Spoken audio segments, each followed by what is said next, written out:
Witajcie. Tu Dorota i Maciej z kanału Zbuduję Ci Dom. Za nami właśnie rzeczony dom. Jesteśmy kompletnymi amatorami. Natomiast rzeczywiście zbudowaliśmy sami, bez pomocy różnych Tam, firm, ten dom. ekip, dom, który jest za nami. Chcemy Wam o tym opowiedzieć w kilkunastu odcinkach. Zaczniemy od pierwszego. Będzie to odcinek o fundamentach. Opowiemy o tym, jak to robiliśmy, ile czasu nam to zajęło. Opowiemy o tym, czy było to trudne, czy było to łatwe, ile nas to kosztowało, ile zaoszczędziliśmy. O tym, co nam nie wyszło, opowiemy oczywiście właśnie po to, żebyście się dowiedzieli, jak zrobić to dobrze. Zapraszamy.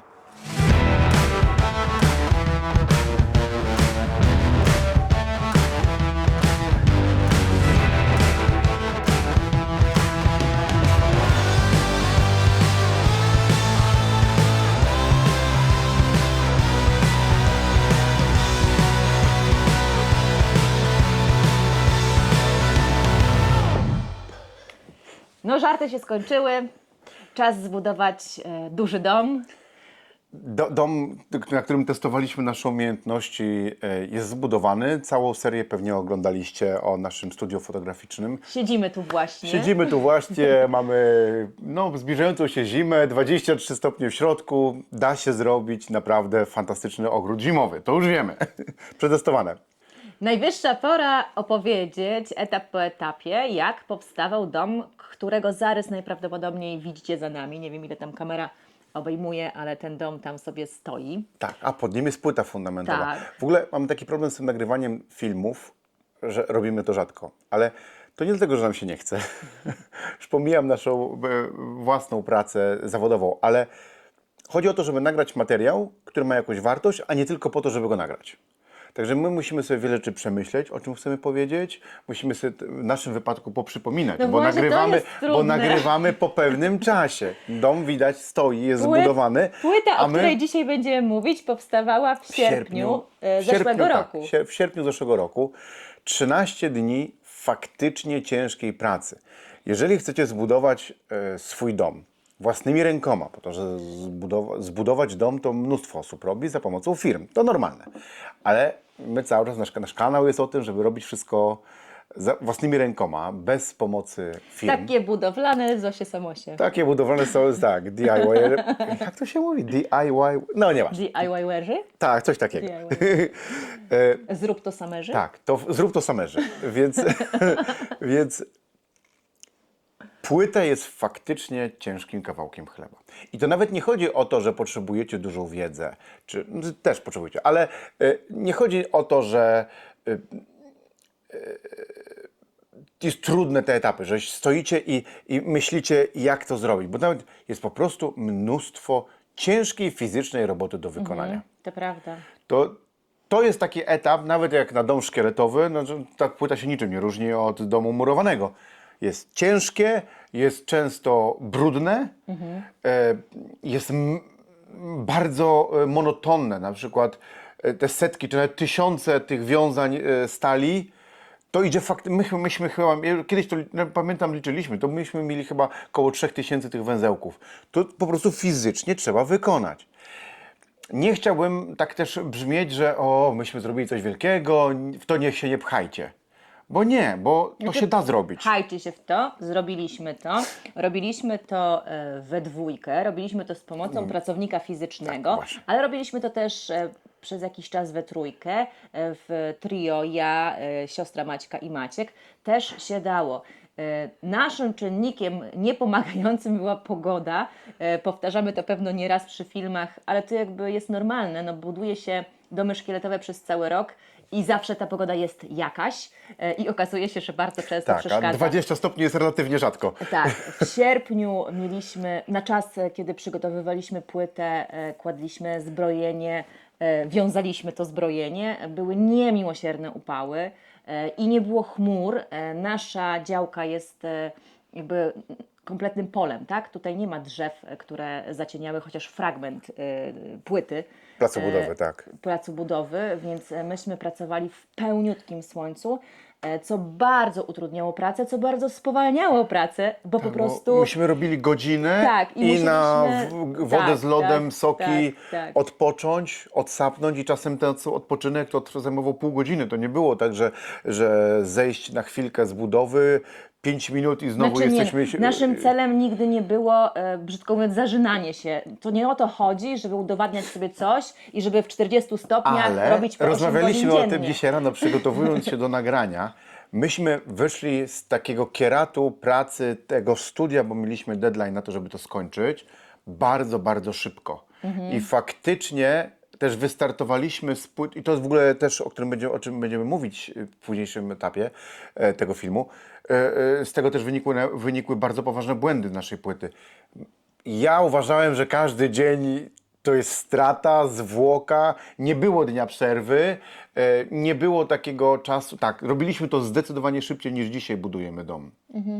Dzisiaj po prostu kilka dni temu próbowaliśmy podnieść płytę OSB nad głowy, 22 mm, duża płyta, okazała się po prostu dla nas za ciężka i nasz dzień pracy wyglądał tak, że włożyliśmy ją na drabinę, stanęliśmy na tej platformę takiej dla drabiny, stanęliśmy na niej, zdecydowaliśmy, że nie jesteśmy w stanie jej podnieść. I poszliśmy na kawę. I poszliśmy na kawę zastanowić się, jak to możemy zrobić bezpiecznie. Podejrzewam, że w tamtym okresie byśmy za wszelką cenę tą płytę powiesili, To znaczy bo nie. inaczej pracowaliśmy. Nasza perspektywa była też taka, że jeszcze wtedy, nieświadomi wielu rzeczy zmiennych, które się złożyły na całość i na to, że ten dom okazał się dużo, dużo większym wyzwaniem, to okazało się, że nie jesteś w stanie gonić terminów.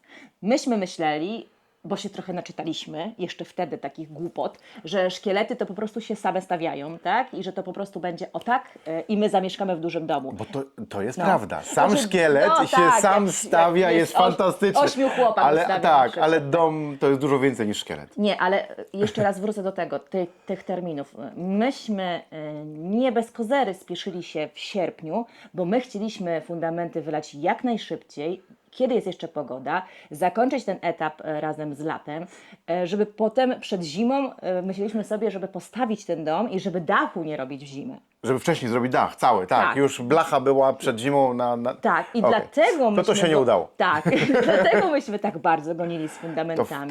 Tak. I rzeczywiście, i z tego wynikły też bardzo duże błędy w produkcji płyty. Spoilując wcześniej, płyta jest dobrze zbudowana jako materiał, w sensie jest niepopękana i sztywna i technologicznie wszystko jest ok, ma swoje inne błędy, o których będziemy teraz mówić. Tak, przyznamy się Wam i powiemy Tak. Wam, jak ich uniknąć, bo to rzecz ważna, bo my teraz te błędy będziemy niwelować na etapie już domu zamkniętego. Po prostu będziemy musieli kolejną I wylewką... musieliśmy też to zrobić przy podwalinie. Tak, także Kolejną wylewką będziemy niwelować błędy, które zostały zrobione na etapie płyty fundamentowej. wracając. tak. Ale w ogóle dlaczego płyta? Tak naprawdę. Bo przecież większość domów w Polsce jest zbudowana na fundamencie. Ja często prowadzę rozmowy, zresztą pewnie oglądający też to widzieli, że ja się udzielam na forach takich grup szkieletowych na Facebooku, to nieraz pytam, dlaczego płyty są droższe niż fundament, bo to nie ma żadnego sensu. Płyta, poza troszeczkę większą ilością betonu, jest znacznie prostszą konstrukcją niż fundament, do którego trzeba 3 albo 4 razy zaprosić gruszkę z betonem, trzeba wymurować te ścianki fundamentowe, mnóstwo też ziemi wymienić, bo się głębiej to wszystko wkopuje. Tam jest mnóstwo pracy, a mimo tego fundamenty wciąż na rynku polskim są trochę tańsze. Nie dużo tańsze, około 100 zł za metr kwadratowy wychodzi taniej, ale wciąż tańsze. Według mnie nie ma to żadnego sensu. Podejrzewam, że chodzi o to, że jest dużo mniej ekip doświadczonych w płytach fundamentowych i one po prostu więcej pieniędzy biorą. Płyta nie dość, że dużo lepiej przenosi siły budynku, bo jest jednolitym monolitem i cały budynek na tej swojej płaszczyźnie naciska, nieważne, nie punktowo, tylko na całą płytę, to się fajnie roznosi na terenie. Jest w dużo więcej miejsc w Polsce, niezależnie prawie od gruntu, można płytę budować, gdzie niegdzie wręcz jest wskazana w stosunku do fundamentów. A kiedy jest wskazana? Chodzi o to, z czego zbudowana jest gleba? Tak, chodzi o to, O tą glinę. to geotechnik takie rzeczy zdecydowanie przekaże w o swoim tym, raporcie. Tak, ale mówimy o tym, że jeśli jest glina, to wtedy trzeba robić płytę fundamentową? Nie, to nie tak. Nie o to Glina w chodzi. ogóle może być czasem, może być problemem. Zbyt płytko istniejąca glina może być glebą wysadzinową i płyta wcale niekoniecznie, ale fundament też niekoniecznie wtedy prawdopodobnie Czyli słupy. tak naprawdę nie sami na rybkę podejmujemy decyzję, Nie. tylko robimy badanie gruntu. Tak, natomiast płyta zda egzamin znacznie częściej niż fundament, to znaczy w sensie będzie pasować do gleby, którą mamy na działce częściej niż klasyczny fundament. Jest do wykonania prostsza przez takich jak my, czyli niespecjalistów. Jest prosty szalunek, jednostronny szalunek. Są długie, ciężkie fizycznie etapy, ale one są relatywnie proste. Jest jedna niecka, nazwijmy do piachu, do wymiany, do poprawy, utwardzenia i tak dalej. Ale to jest jedno wyrównać, koniec. Jeden szalunek, jedna folia, jedno zbrojenie i jedno lanie. I to jest koniec płyty.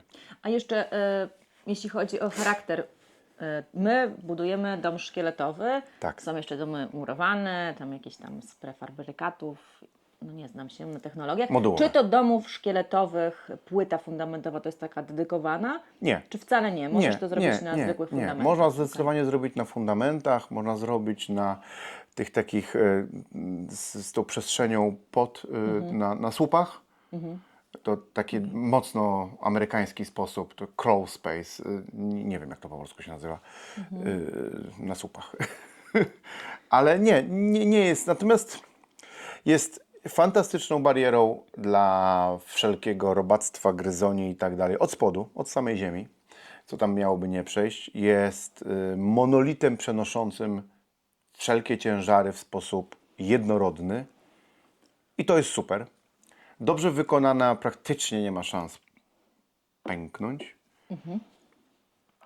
To się chyba nie zdarza. Jeżeli nie było błędów, takich grubych błędów technologicznych, na przykład zabrakło betonu albo nie dojechała kolejna beczka do pompy mówimy o kilku godzinach przerwy i to związała to, co już jest wylane, to faktycznie to jest duży problem. No ale załóżmy, że takie rzeczy się zdarzają ekstremalnie rzadko, albo mam nadzieję, że ekstremalnie rzadko. Więc naprawdę zepsuć. Robiąc zgodnie z projektem, zepsuć to nie jest tak łatwo to zepsuć. Ale jest trochę pracy. No to zacznijmy od początku. Na początku trzeba wykopać dół. Dół. Tak. Myśmy rzeczywiście musieli... Nie kopaliśmy go sami. Myśmy musieli sporo wymienić. Akurat w miejscu, gdzie postawiliśmy nasz dom, było aż 70 cm humusu, czyli takiej gleby rodzimej z torfem, czarnoziemu. U nas akurat to był czarnoziem. Co jednocześnie pozwoliło nam fajnie splantować całą działkę, bo jeszcze jedną górę tej ziemi mamy. Posiać po prostu w chaosie trawnik, który jakoś wyrósł w ogóle i nic z nim praktycznie Nasz nie robiliśmy, koparkowy- a on jest. Nasz koparkowy fajnie koparką ogarnął, zrobił nam w jednym narożniku hałdę, którą wykorzystamy w przyszłości po sprzedaży kontenera. Tutaj podniesiemy ziemię, ale prawie całą działkę, taką działkę, którą już używamy jako trawnik. I to nam też, ja wiem, podniósł- że to jest teraz nie w temacie, ale to jest tip dla Was. Jeśli macie dużą działkę i tylko fragment jej będzie zajmował dom i jeśli wiecie, że na przykład będziecie sami albo gospodarczy, albo w ogóle to będzie sobie w czasie się wydłużać, to naprawdę warto ten fragment, który zakładacie, że może nie zostanie rozjechany przez sprzęt ciężki, no bo u nas tak się złożyło, że dom stoi blisko drogi, a za nim jest jakby działka rekreacyjna.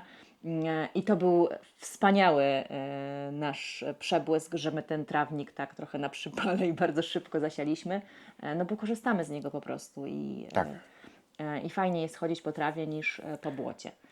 A nie wiem, czy pamiętacie, jeśli nie pamiętacie, to możecie sobie zerknąć do historii naszych Tu. filmów.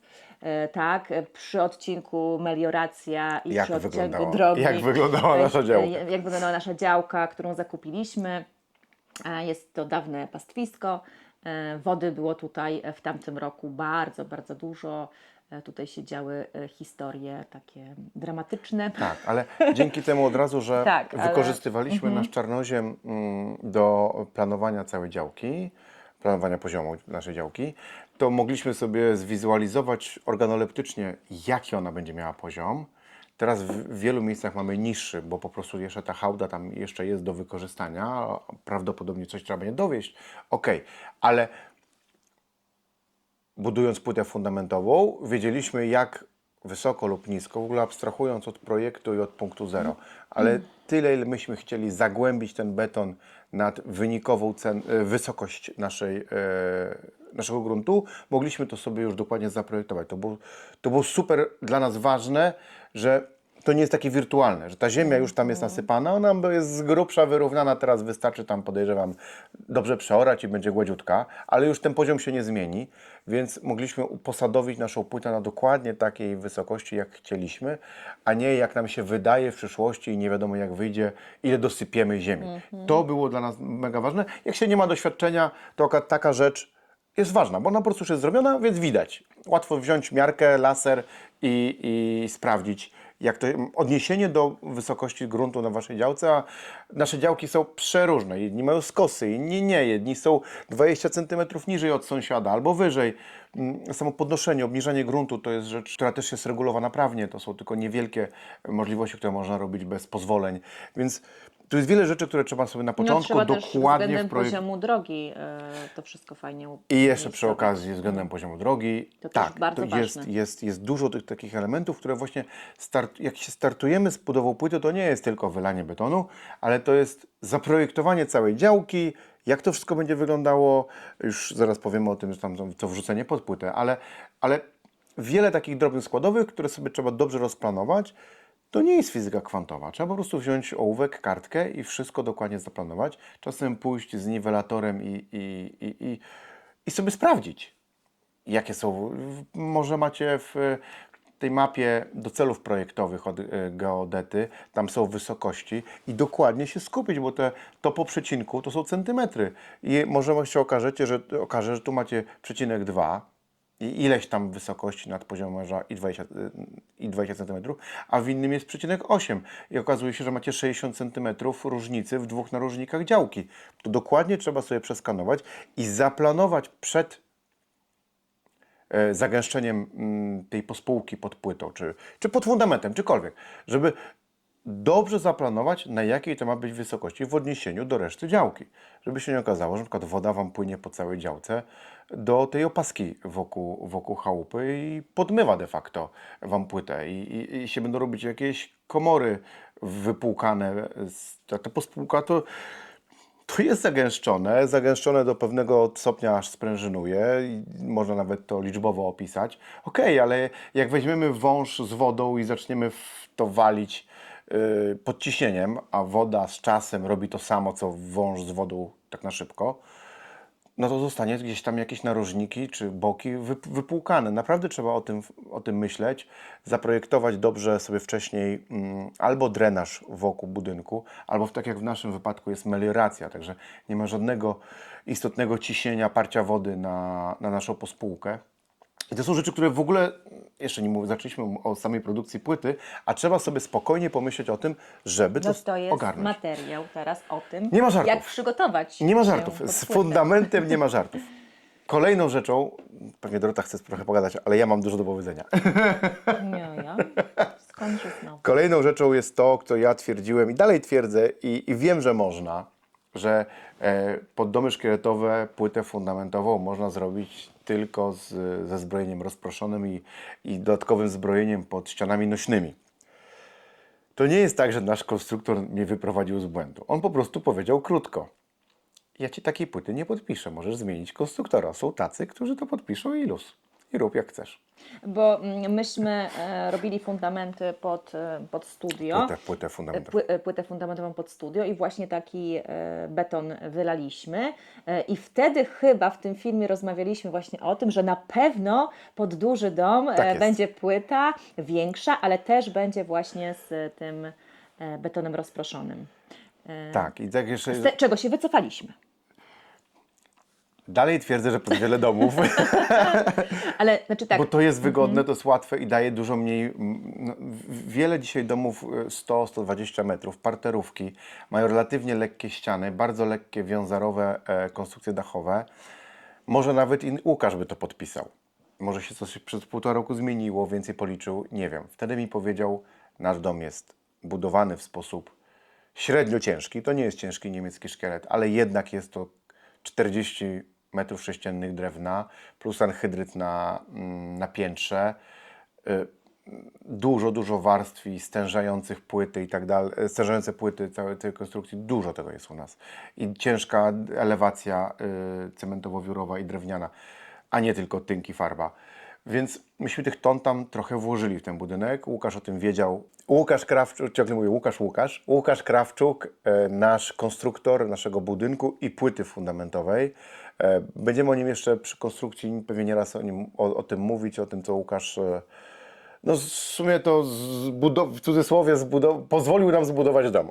Swoją pracą, zdecydowanie. Natomiast też projektował płytę i już przy samym projektowaniu płyty tych rozmów z nim było bardzo dużo, bo ja się pierwotnie faktycznie trochę opierałem na beton ze zbrojeniem rozproszonym plus wzmocnienia pod ścianami nośnymi.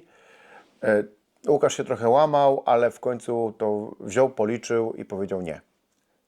Ten nasz budynek idzie z pełnym zbrojeniem. Płyta jest w pełni zbrojona w 2 warstwach i koniec. Mogłem zmienić konstruktora albo posłuchać się mądrzejszego i zrobić ten konkretny budynek tak, jak on chce. I tak zrobiliśmy.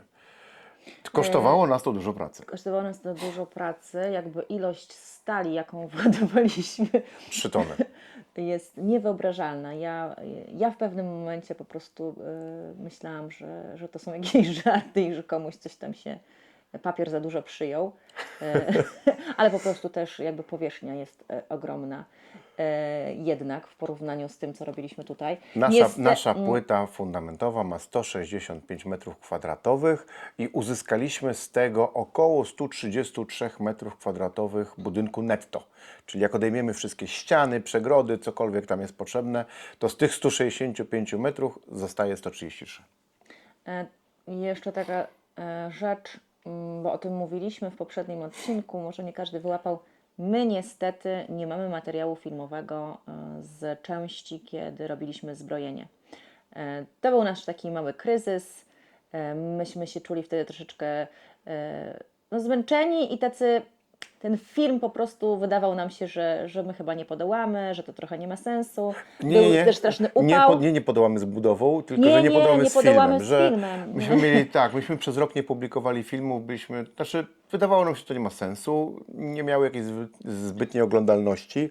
I po co kręcić, tylko co dla siebie, jako archiwum budowy. Zabrakło nam troszeczkę takiej wiary, że to jest potrzebne. I etap był trudny. Nie chciało nam się wyciągać i kamery. był ten wspomniany upał. Tak. I faktycznie chyba tylko mamy jakiś mały fragmencik filmu, jak wiążemy już te zbrojenie. A to już był końcówka, tak? Tam olbrzymia ilość czasu poszła na zaginanie tej stali, układanie tej stali, noszenie, przesuwanie, a dopiero potem wiązanie. Praca była naprawdę mega trudna. Strasznie to się dłużyło. Jak ogromna różnica jest pomiędzy projektem architektonicznym a konstrukcyjnym. Projekt architektoniczny składacie do urzędu i super doświadczona ekipa pewnie jest w stanie z tego zbudować dom. Natomiast jak patrzę na mój projekt architektoniczny, to wiele w tym jest na zasadzie tak robimy od lat, więc tak będzie. Bo tam nie ma takich super szczegółów. Tam jest Nie ogólnie... no, ale tam w ogóle obrazki są tak małe, że To jedno, musisz ale mieć tam jakąś jest bardzo bogatą wyobraźnię, żeby coś tam zobaczyć. Wymiar zewnętrzny, podana grubość betonu, rodzaj betonu i ile ma być zbrojenia. Nie ma tam pokazanego dokładnie, jak to zbrojenie ma leżeć. Zobaczcie, w każdym narożniku, każdy pręt, który myśmy położyli, jest dokładnie narysowany. Z boku tego projektu jest opisane, jaka jest średnica tego pręta, długość, jak jest wygięty, ale on jest fizycznie narysowany. Także dla osób bez doświadczenia absolutnie nie ma mowy wybudować dom, taki duży dom, bez projektu konstrukcyjnego. Czyli ściana po ścianie w późniejszych etapach, a tutaj każdy fragment, każdy kawałek pręta, nawet mamy maty te zbrojeniowe FI8, jest dokładnie narysowane, ile centymetrów się mają zazębiać.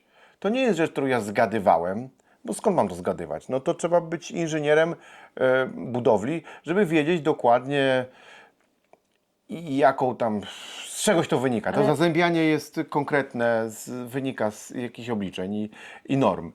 I to ta nie jest... instrukcja po prostu jest olbrzymim game changerem, bo nie musisz się zastanawiać, czy nawieziesz sobie na działkę mnóstwo stali, albo już zagiętej, albo jeszcze weźmiesz się za gięcie giętarką, robieniu tych, to chyba i U były, i chyba takie były L-ki.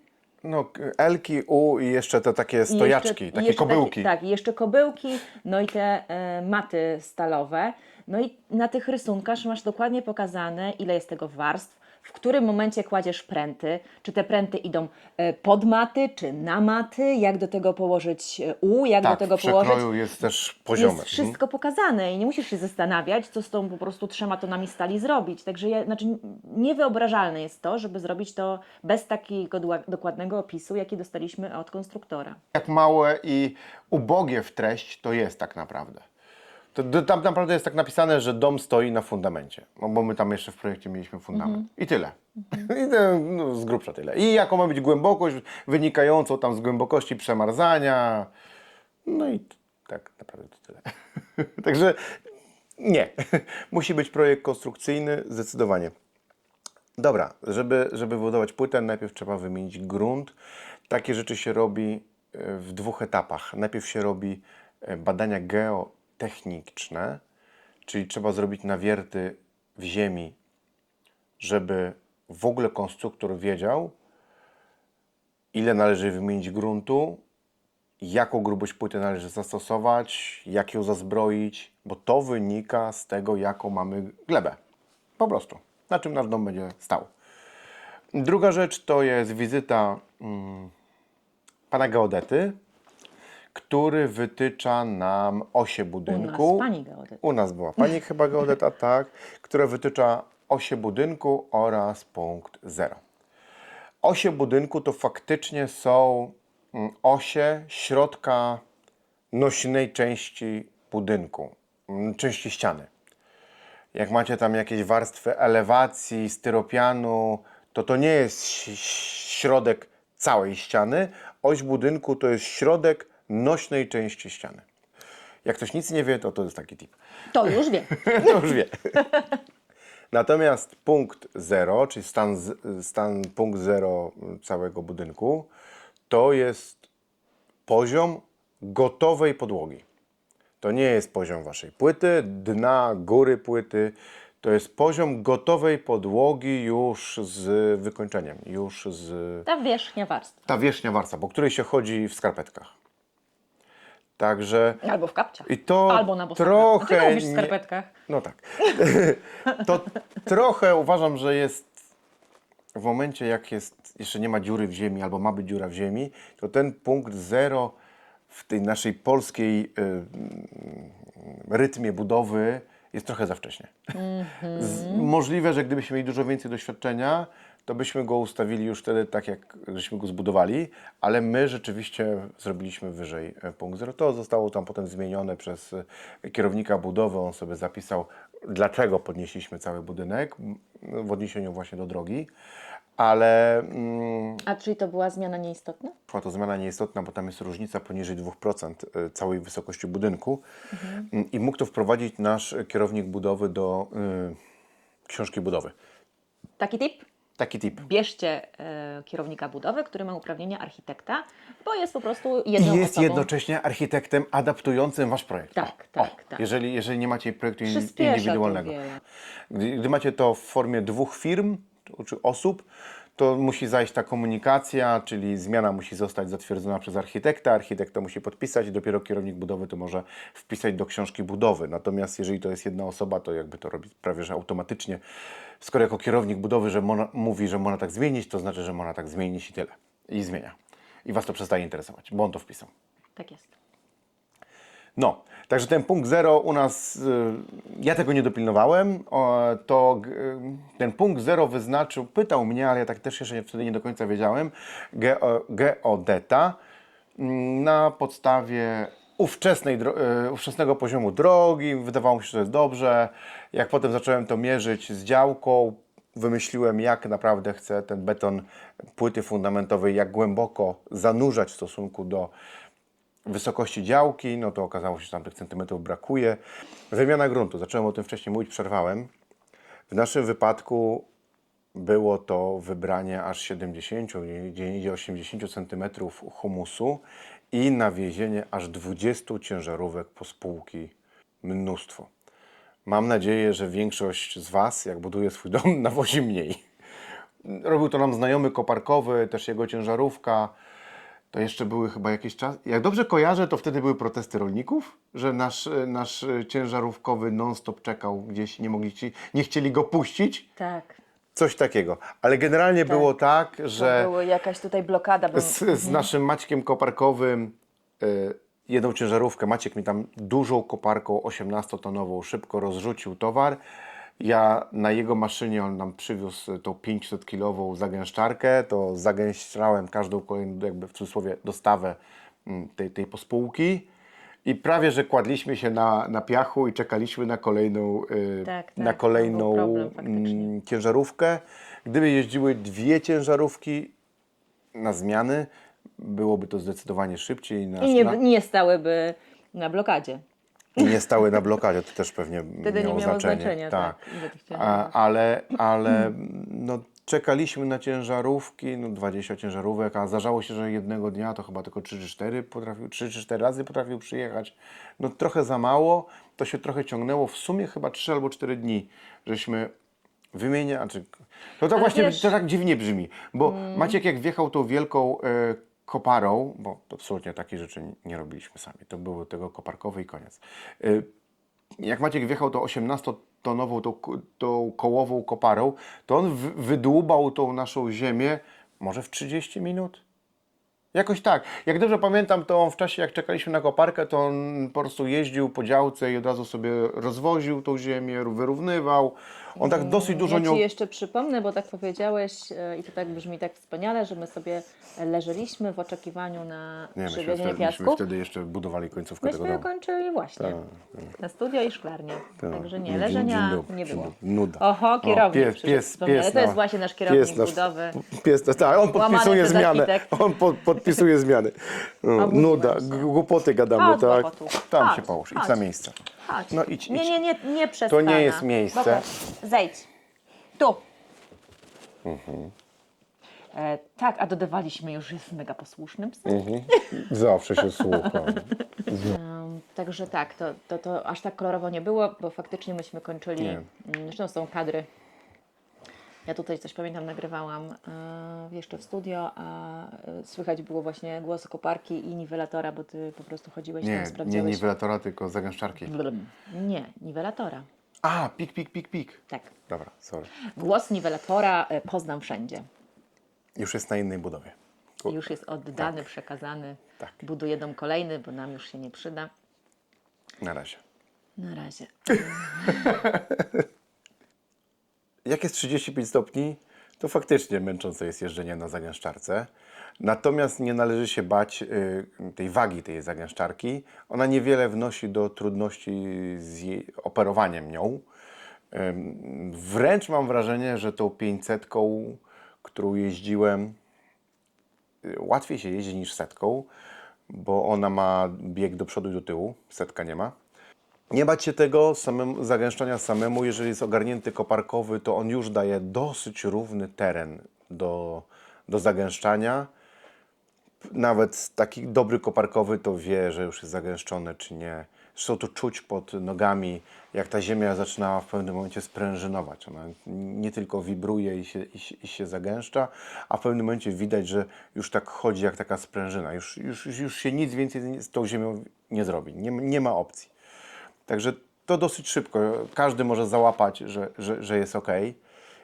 Geodeta wytycza te osie. Wy sobie wcześniej robicie te ławy takie do przymocowania tych śrubek przez geodetę.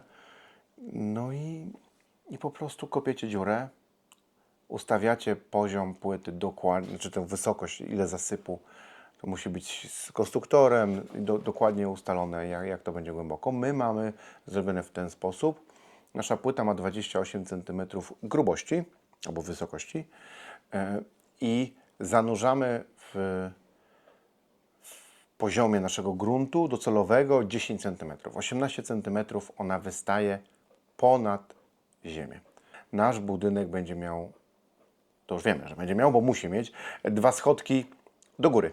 Nie jest tak jak nowoczesne budynki, niektóre budowane, że praktycznie z trawnika się wjeżdża na nartach do salonu bez żadnego schodka. Uważam, że w domu szkieletowym jest to Ja bardzo... nie wjadę na nartach po Tak. 2 schodkach. Uważam, że jest Nie to... zabieraj nam takiej przyjemności, skoro każdy może wjechać na nartach do domu. Ja też chcę. Uważam, że jest to bardzo duży błąd, zwłaszcza w budownictwie szkieletowym, ale w murowanym też. To jest proszenie się o wilgoć w domu, o grzyba na ścianach ciągnących wilgoć z gleby, a jeszcze jak przyjdzie... A są coraz częstsze te deszcze nawalne, które trwają 10-15 minut i przynoszą 50-80 mm wody, co no, po prostu taka działka w tym momencie przez chwilę, bardzo krótką, ale pływa. Także przemyślcie temat, Tak. jak ten dom... brak mi Posadzić. słowa. Posadzić. Posadzić jak na ten glebie. dom posadzić? Tak, Usadowić. usadowić na glebie. Umiejscowić. My mamy 28 cm betonu, 18 cm z gołego betonu, tam zaklejonego później oczywiście warstwami hydroizacji, ale samego betonu wystaje z poziomu naszego gruntu. No oczywiście to nie jest, akurat jeśli chodzi o grunt, to nie apteka. Grunt sobie troszeczkę pływa, to tak nie wyrównacie co do milimetra, ale takie mamy założenie i rzeczywiście tam gdzie już grunt jest ustawiony na takiej wysokości, to już tak jest. I tyle. Tyle. I teraz zaczęły się błędy. Duże Błędy zostały zrobione. Błędy zostały ogromnie zrobione. Zbyt późno nawiązaliśmy kontakt z Łukaszem. Zbyt długo negocjowałem z nim ten nieszczęsny beton rozproszony. Zbrojenie w betonie rozproszone. To się przeciągało. To też był okres wakacji i nam się trochę to przyciągnęło. Myśmy zaczęli kopać dziurę bez pozwolenia. Właśnie, Bo kopać Wam wolno we własnej działce. Więc też to był czas oczekiwania. Natomiast zrobiliśmy który nas chyba opóźnił. geodetę, bo musieliśmy, Tak. zrobiliśmy geotechnika, bo trzeba było to dostarczyć do pozwolenia na budowę. Myśmy wykopali sobie przy okazji dziurę, zrobili sobie te łaty, takie deski dookoła. Szalunki. Nie, takie Ale to się nie deski nazywa dookoła. szalunki na początku też? Nie. Łaty fundamentowe chyba. Ławy. Ławy, chyba. A czy ławy to Nie, ławy, nie, Widzicie, nie ale ważne. jesteśmy specjaliści. No, Może no macie właśnie. jakieś pytania techniczne o fotografii, wtedy powiemy chętnie. Trochę więcej Tego wiemy. się już naumialiśmy. Myśmy faktycznie te ławy przymocowali z 1,5 metra. Czy nazywamy nawet to 2. ławami? Możecie Tak. nas tutaj teraz Jak, poprawcie nas, tak, jeżeli się, skorygować. ale wydaje mi się, że to są ławy. Czy ławice? Nie, ławica to ryb. Nie, no ławice? Nie, dobra, Ławy. nie brnij. Ławy, niech będą ławy. I tam, gdzie są te śrubki od geodety z osiami budynku, to myśmy je zamocowali i umieścili w glebie mniej więcej 2 metry od światła płyty i to był świetny wybór, bo koparka zrobiła wykop około metra większy niż płyta, no żeby dookoła opaska potem łatwo była też do zrobienia ta przeciwwysadzeniowa w późniejszym etapie. Także I jeszcze był metr, zanim te ławy spadną do środka, więc koparka ich nie zniszczyła.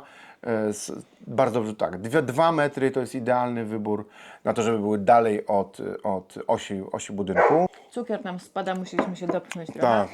Teraz wyglądamy jak chomiki z pączkami. Znaczy mini pączkami, żeby nie było, że wcisnęliśmy sobie Po 3 pączki. I- bo dwa pączki. No, najpierw tu, a potem tu. Dobra. O czym rozmawialiśmy? Nie wiem, o mini pączkach przed chwilą. O mini pączkach, a wcześniej, zanim zrobiliśmy szalunki, oczywiście wynajęliśmy mini koparkę, O, to lubię. bo mini koparka da się wynająć, jest znacznie tańsza za godzinę czy za dobę niż mini koparka z I operatorem bardzo polecamy tę opcję. i idzie się tego nauczyć w moment. Tak naprawdę to jest proste. Jest proste, jest przyjemne, jest mega zajawkowe. Ja też sobie wsiadłam, robiłam to troszeczkę wolniej niż Maciek, natomiast też mi to jakoś szło i naprawdę jest to fajna zajawka. Tak, jak dobrze kojarzę, Użyteczna w dodatku. płaciliśmy około 150 zł za dobę za taką mini koparkę, także nie jest to jakiś wielki wydatek. Coś tam jeszcze doliczali nas za Transport przywiezienie i odebranie. Tak. Myśmy chyba zapłacili 600 czy 800 za tą koparkę. Tak. I sobie spokojnie przez 3 albo 4 dni kopaliśmy wszystkie rowki już w zagęszczonym piachu po spółce, które potem znowu musieliśmy zagęścić, ale to już zagęszczaliśmy mniejszą zagęszczarką. Pod kanalizację i wszelkie aroty do wody. Doprowadziliśmy w ogóle naszą wodę, którą już mieliśmy, rurę na działce, rurę z wodą i wszelkie aroty prądowe. Mamy ich mnóstwo. W sumie to możemy od razu powiedzieć, co wyprowadziliśmy, a o czym zapomnieliśmy. Wyprowadziliśmy prąd dużym arotem tak zwany WLZ, czyli wewnętrzna linia zasilająca. To jest po prostu arot z grubym przewodem, w naszym wypadku jest 4 razy 16 mm2, do skrzynki prądowej. I ona wchodzi w odpowiednim miejscu naszej płyty, wychodzi z ziemi i wchodzi przez płytę, no tam, gdzie będzie rozdzielnia prądowa. I z tego samego miejsca wychodzi jeszcze mnóstwo innych arotów w różnych kierunkach. Wychodzi arot z przewodami zarówno zasilającymi, jak i internetowymi do bramy. My będziemy mieli, przez to, że mamy studio fotograficzne, będziemy mieli 2 furtki, więc tak samo aroty z przewodami zasilającymi 230 oraz internetowymi do jakichś wideodomofonów czy do sterowania samym zaczepem. Wychodzą te aroty z przewodami, już włożonymi przewodami. Nie wkładaliśmy samych pustych arotów, od razu kupiliśmy przewody z dużym zapasem, tam końcówki, pętle na obu końcach arotów zrobiliśmy. Także mamy jakby z głowy zakopane już, nie będziemy wpychać pod ziemią w aroty przewodów, tylko to już mamy położone. Także do obu furtek, do zasilania do naszej oczyszczalni. Jednocześnie poprawnie już położyliśmy przewód zasilający, no w naszym przypadku do szklarni. Tego Wy raczej nie macie, ale do jakiegoś budynku gospodarczego planowanego, czy coś takiego. No jakaś wiata, Czy jak jakieś planujecie, że później będziecie garaż na przykład robić obok, to od razu sobie z miejsca, gdzie będzie rozdzielnia, to z tego miejsca sobie wypuścić już aroty. Czego nie zrobiliśmy i bardzo żałuję, a mogłem to zrobić, to nie wypuściłem arota do światłowodu w kierunku, z którego chcę pociągnąć światłowód. Będę go musiał ciągnąć teraz na powierzchnię. I nie wyprowadziłem oddzielnego arota do prądu do podlewania ogrodu. Można jeszcze pociągnąć oddzielny prąd do oświetlenia ogrodu. Jak chcecie podświetlać jakimiś niewielkimi lampkami, na przykład alejki na swoim ogrodzie, to od razu o tym można pomyśleć. Chociaż podejrzewam, że to wystarczy ten sam prąd co do nawadniania. To jest ostatni moment, kiedy można to łatwo zrobić, żeby potem nie dziurować się przez ściany, a tym bardziej przez płytę się za bardzo nie da, więc nie ma możliwości tego schowania całkowicie już później w gruncie. Jeszcze przed szalunkami, po co kopać koparką pod szalunkami. Dokładnie sobie przemyśleć, zaplanować, tak, wiem, to jest dopiero dziura w ziemi, a Wy planujecie, że za 3 lata zrobicie oświetlenie ogrodu.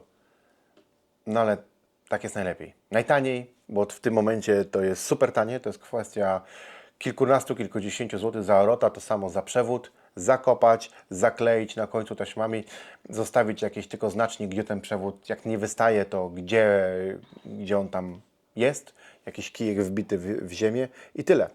To samo zakopaliśmy oczywiście kanalizację, no to jest taki dosyć oczywisty element pod płytą fundamentową. Myśmy tych punktów wypuścili Oczywisty i bardzo potrzebny. się przydaje. Znaczy, faktycznie moment zalewania płyty fundamentowej to już jest stres, czy wszystko się zrobiło. My mamy tych wyjść sporo kanalizacyjnych, bo chyba 5 albo 6 w samym budynku, znaczy przez płytę, że oddzielnie na kuchnię, oddzielnie na dolną łazienkę, oddzielnie na pomieszczenie gospodarcze. To sobie już jakby tak to drzewko tych rur rozpanowaliśmy. Za pomocą niwelatora zrobiliśmy spadki, te 1,5–2% spadki. Także to nie jest trudne. Szczególnie, że wtedy już się kopie w przekopanym przez koparkę i tylko zagęszczonym piachu. Także to pewnie można zrobić łopatą. Myśmy to robili mini koparką. A potem tylko przejechaliśmy to małą zagęszczarką, żeby to, co rozkopaliśmy, żeby z powrotem uklepać. dogęścić, ale to nie były jakieś wielkie ilości, więc już się nie wydurnialiśmy ze sprowadzaniem dużej, ciężkiej zagęszczarki. No i mieliśmy gotowy piach z zasypanymi wszystkimi instalacjami. Pora była na zrobienie szalunku naszej płyty. I tu wyszedł problem. Bo nie było projektu jeszcze. To właśnie wracamy do tego, co powiedzieliśmy na początku, ten nasz pośpiech i to, że ciężko nam było usiedzieć na pupach. Więc Zrobiliśmy szalunek jeszcze bez projektu. Wiedzieliśmy, gdzie płyta ma być, no bo już były osie. Wiedzieliśmy, czyli wiedzieliśmy, jaką ma mieć wielkość. Nie wiedzieliśmy, jaką grubość. W sensie głębokość. No, wysokość. No. Wysokość właściwie, no. No, założyłem 30 cm. A Łukasz po kilku dniach przysłał, że wystarczy 25. No i już nie zmieniliśmy szalunku. I wylaliśmy 28, tak krakowskim targiem. Tak, ale tutaj już teraz wiemy, że wylaliśmy za mało. Trzeba było po prostu zamówić większą ilość betonu. I jechać do krawędzi. I dolać do krawędzi szalunku. To była przyczyna największych błędów w naszej całej płycie fundamentowej. Po prostu szalunek wystawał te 2–2,5–3 cm powyżej betonu, który wlewamy do środka. Także nie było jak idealnie złapać tego poziomu do wlania, do wyrównania. To nam zaczęło wszystko pływać. Znaczy po prostu tak, utrudniliśmy sobie życie. Bardzo. Także nie chciało mi się rozbierać szalunku. To był błąd. Trzeba było go rozebrać albo chociaż wziąć miarkę, narysować linię i przyciąć piłą. Dzisiaj oczywiście bym takie rzeczy zrobił. Wtedy mi się nie chciało. Zdecydowałem, że za duży to lepiej niż za mały. Będzie działał. Poza tym bardzo dobrze nam wyszła płyta w domu szkieletowym i chyba za bardzo uwierzyliśmy w siebie, że też pójdzie dobrze. Mówimy o tym małym domu szkieletowym. O tak, w studio. A ona była prosta, bo to jest taki długi wagon o szerokości 4,5 metra, więc mogliśmy przygotować sobie łatę taką dłuższą niż szerokość. I z dwóch stron. I z dwóch stron po szalunku prawie, ciągnąć równiutko. Błędy tam poziomów to nie wiem, czy nie przekraczały 3–4 mm w ogóle. Prawie że pomijalne, jeśli chodzi o budowlankę. Konstrukcyjnie, mechanicznie ta płyta jest poprawna, tam wszystko jest ok, ona jest gruba, sztywna, twarda, będzie działać i będzie nam służyć kilkadziesiąt lat, albo więcej niż 100. Zobaczymy, ile w domu będzie stał. Ale... No my to już nie zobaczymy, jeśli 100. 100 to na pewno nie. Ale faktycznie to był bardzo duży błąd, zostawienie wyższego szalunku niż to, co mamy wlać. Zrobienie szalunku. Myśmy go zrobili taką metodą... Jak to powiedzieć? Nie wiem, co chcesz powiedzieć. Nie pamiętam. Dobra, myśmy robili... Nie pomogę. W takim razie. dosyć skomplikowaną metodą, wydawała mi się prostsza. 2 wbite słupki i 2 poprzeczki trzymające całą tą 30-centymetrową ścianę. Dużo wkręcania śrubek. Prawdopodobnie dużo łatwiej byłby jeden słupek i jeden po skosie, taki kontrujący to. Nie wiem czemu w Polsce nie można kupić metalowych, grubych, kwadratowych prętów do blokowania szalunków. Nie ma tego w Stanach, to jest. Świetnie to działa, bardzo łatwo się to nawet młotem wbija. Te drewniane słupki da się oczywiście wbić młotem takim 4-kilowym. Ja do tego wynająłem narzędzie, to się nazywa młot kafarowy czy coś takiego. Spalinowe, śmierdzi, ciężkie jak cholera, ale faktycznie działa, te słupki wjeżdżały. No, to się tylko trzyma, tego się nie dociska, to się tylko trzyma, żeby nie spadło. I tak naprawdę najcięższe jest w momencie, kiedy to zdejmujesz ze słupka i stawiasz na kolejne. I to wtedy ta maszyna jest ciężka, no bo to jest silnik z całym tym młotem i paliwem. Trochę hałasu, nie wiem, tak to podejrzewam, że tak z samego hałasowania to było może 3 godziny. Tak naprawdę, no oczywiście podzielone tam na jakieś etapy. Wstępnie te słupki trzeba było lekko jakby umiejscowić. Tych słupków było mnóstwo, bo my chyba mieliśmy 160 grup tych słupków dookoła. Także wbijaliśmy się tego dużo, no ale zrobiliśmy No to ale równo. to taka siłowa robota. Pamiętam, narzekałeś, że ramiona bolą. Że... Tak. No, ten młot kafarowy na pewno pomógł do tego sposobu. To mocowanie zajęło nam, tych desek trochę jest i No to rzeczywiście... jest metraż to. I myśmy tutaj dbali o te milimetry, bo myśmy byli przekonani, że 30 cm to jest idealny wybór. To w naszym wypadku nie miało żadnego znaczenia. Trzeba to zrobić bardzo równo. Trzeba zrobić równo, żeby ta płyta nie płynęła. I rzeczywiście trochę ją, jakby już po zrobieniu tego szalunku, trochę go tuningowaliśmy. Sobie rozciągaliśmy sznurek, patrzyliśmy, jak te nasze poprzeczne trochę przesuwaliśmy w stosunku do tego, co jakby na początku zrobiliśmy. No i co, i w końcu później przyszedł projekt. Przyszedł projekt i trzeba było zacząć sobie tą stal ogarniać. Tak. I ja myślę... Zapłakać nad tym, że mamy złą wysokość szalunków. Też.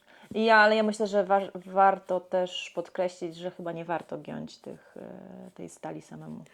Tak, myśmy zamówili te pręty, ale wciąż byłem w tym takim etapie, o Jezu, za tydzień to za późno, nie można poczekać tyle, to w 2 dni sam to nagnę.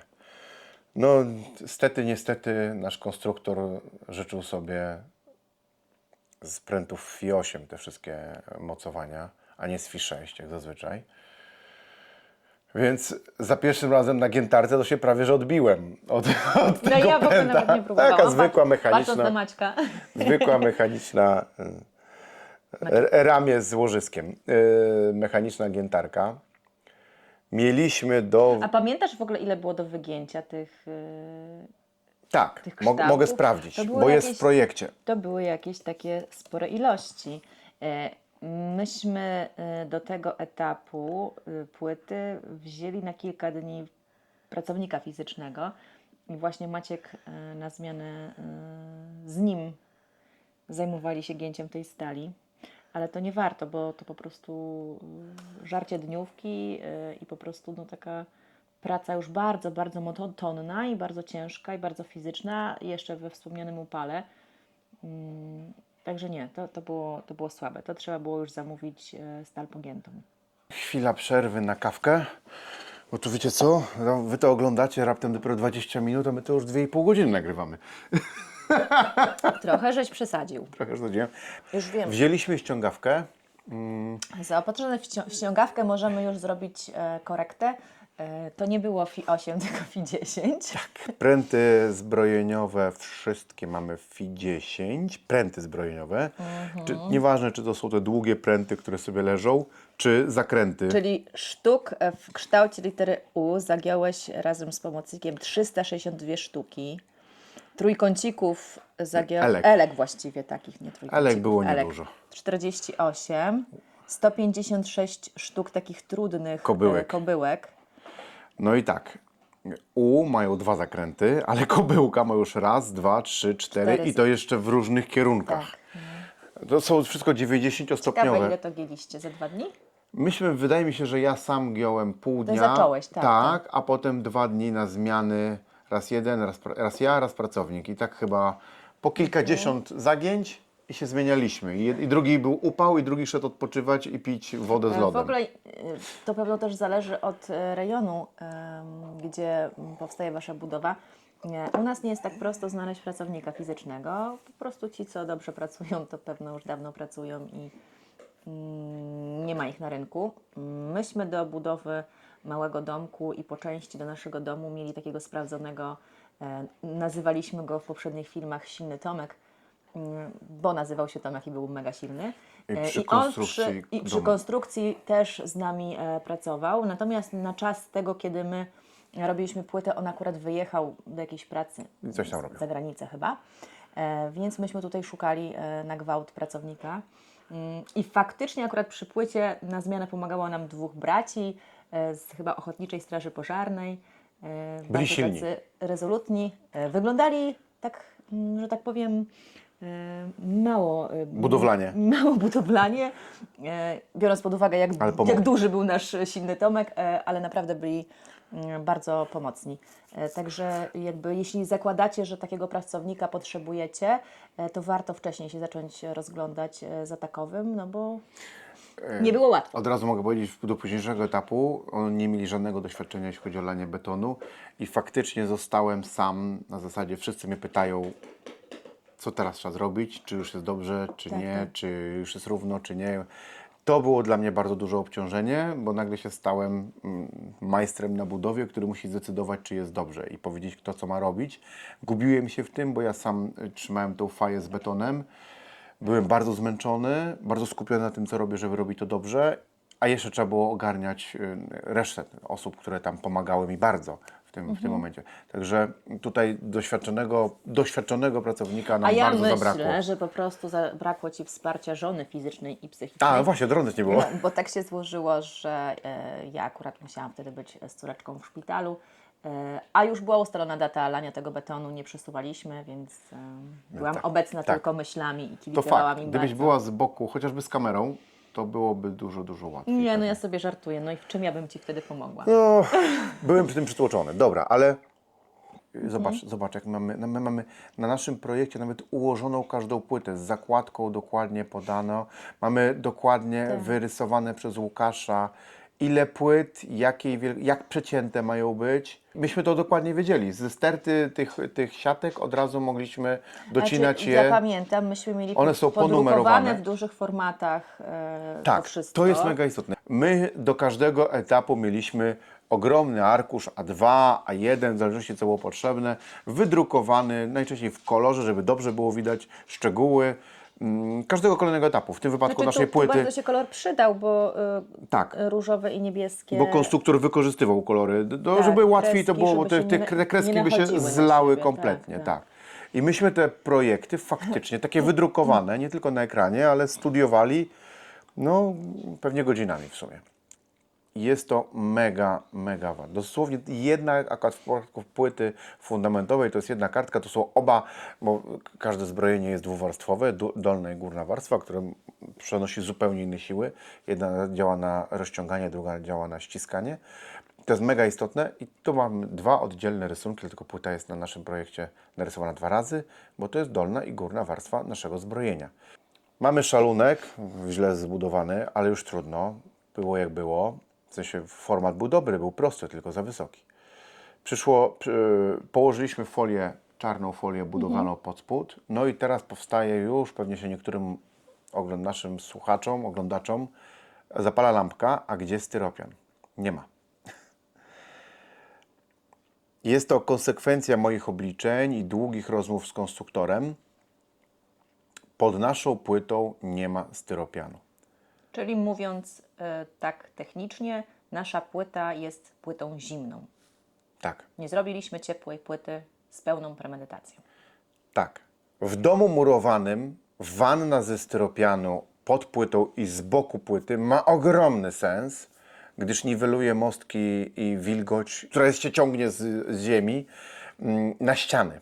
To znaczy, Ściana murowana nie może stać na zimnym, bo przemarza, a ta ściana jest wewnętrzną ścianą w domu. Ona jest bezpośrednio, można ją dotknąć przez tynki, farbę, taką ścianę można dotknąć w chałupie i masz albo mokrą, albo lodowatą ścianę Co ty tam w miałeś w domu. tej kawie, że tak przyspieszyłeś jak lokomotywa? Bo gadam znowu dużo, jest dużo do powiedzenia, Ale tak, a to jest mega czuję się istotne. pobudzona teraz. Twój głos mnie Dobra. tak zazwyczaj uspokaja, ja to sobie tak... I w momencie, kiedy zrobimy całą wannę ze styropianu, najczęściej tego XPS-a, który jest dosyć drogi, to potem ten XPS na bokach licuje nam się z ociepleniem ściany, które montuje się na murowanej ścianie na zewnątrz. I wszystko się zgadza. Ściana ma jeszcze więcej tego styropianu, robi się ładny cokół, czyli ten ząbek między ścianą a fundamentem. Ten fundament jest troszeczkę mniejszy, wtedy ściana jest troszeczkę szersza, wszystko ładnie wygląda, deszcz ładnie spływa. W domu szkieletowym jest problem, gdyż główne ocieplenie mamy wewnątrz ściany. Jeszcze trochę więcej mamy ocieplenia, jeszcze bardziej wewnątrz w strefie instalacyjnej, kolejne 5 cm wełny, 5-6 cm wełny i nie za dużo wystajemy ścianą poza fundament. To się może okazać, że tam raptem wystajemy 5 czy 6 cm, a jak ktoś ma tynki, to w ogóle wystaje 4 cm.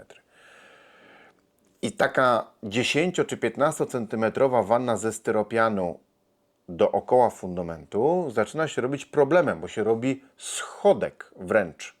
Nie tylko jest na równo, ale wręcz wystaje nam fundament i jak to ogarnąć. Ja też o tym myślałem właśnie w momencie projektowania płyty i zacząłem liczyć termodynamikę naszej płyty i wyszło mi, że w domu szkieletowym ciepła płyta, taka ciepła w sensie ocieplona styropianem, nie jest błędem, ale nie musi być zastosowana.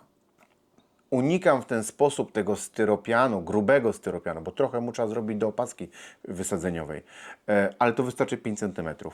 Unikam bardzo grubego styropianu na bokach płyty. Łatwiej mi jest to utworzyć cokół tego, co wystaje potem na ścianie, poza płytę. A tańszy, jeszcze plusem jest takim to, że XPS jest 2 razy droższy niż EPS i to ocieplenie, my montujemy ocieplenie naszego fundamentu, naszej podłogi tak naprawdę, montujemy wewnątrz, pomiędzy płytą fundamentową a wylanym później anhydrytem mamy przestrzeń 25 cm EPS-u, który jest 2 razy tańszy niż XPS. Także oszczędzamy tutaj pieniądze. Ściana drewniana nie przemarza od betonu. W sensie ten beton będzie miał w zimie około 8-10 stopni. Jest to wylany beton W8, czyli migracja pary wodnej i wilgoci jest zminimalizowana. Ona występuje, ale jest zminimalizowana. Także ściany stoją i na folii, i na EPDM-ie. Także jest minimalna możliwość migracji wilgoci do ściany. Z tym sobie drewno bez problemu poradzi. To, że to drewno stoi na chłodnym, to się nie propaguje na całą ścianę, bo drewno jest świetnym izolatorem, więc to nic nie wnosi do temperatury naszej ściany albo w minimalnym stopniu.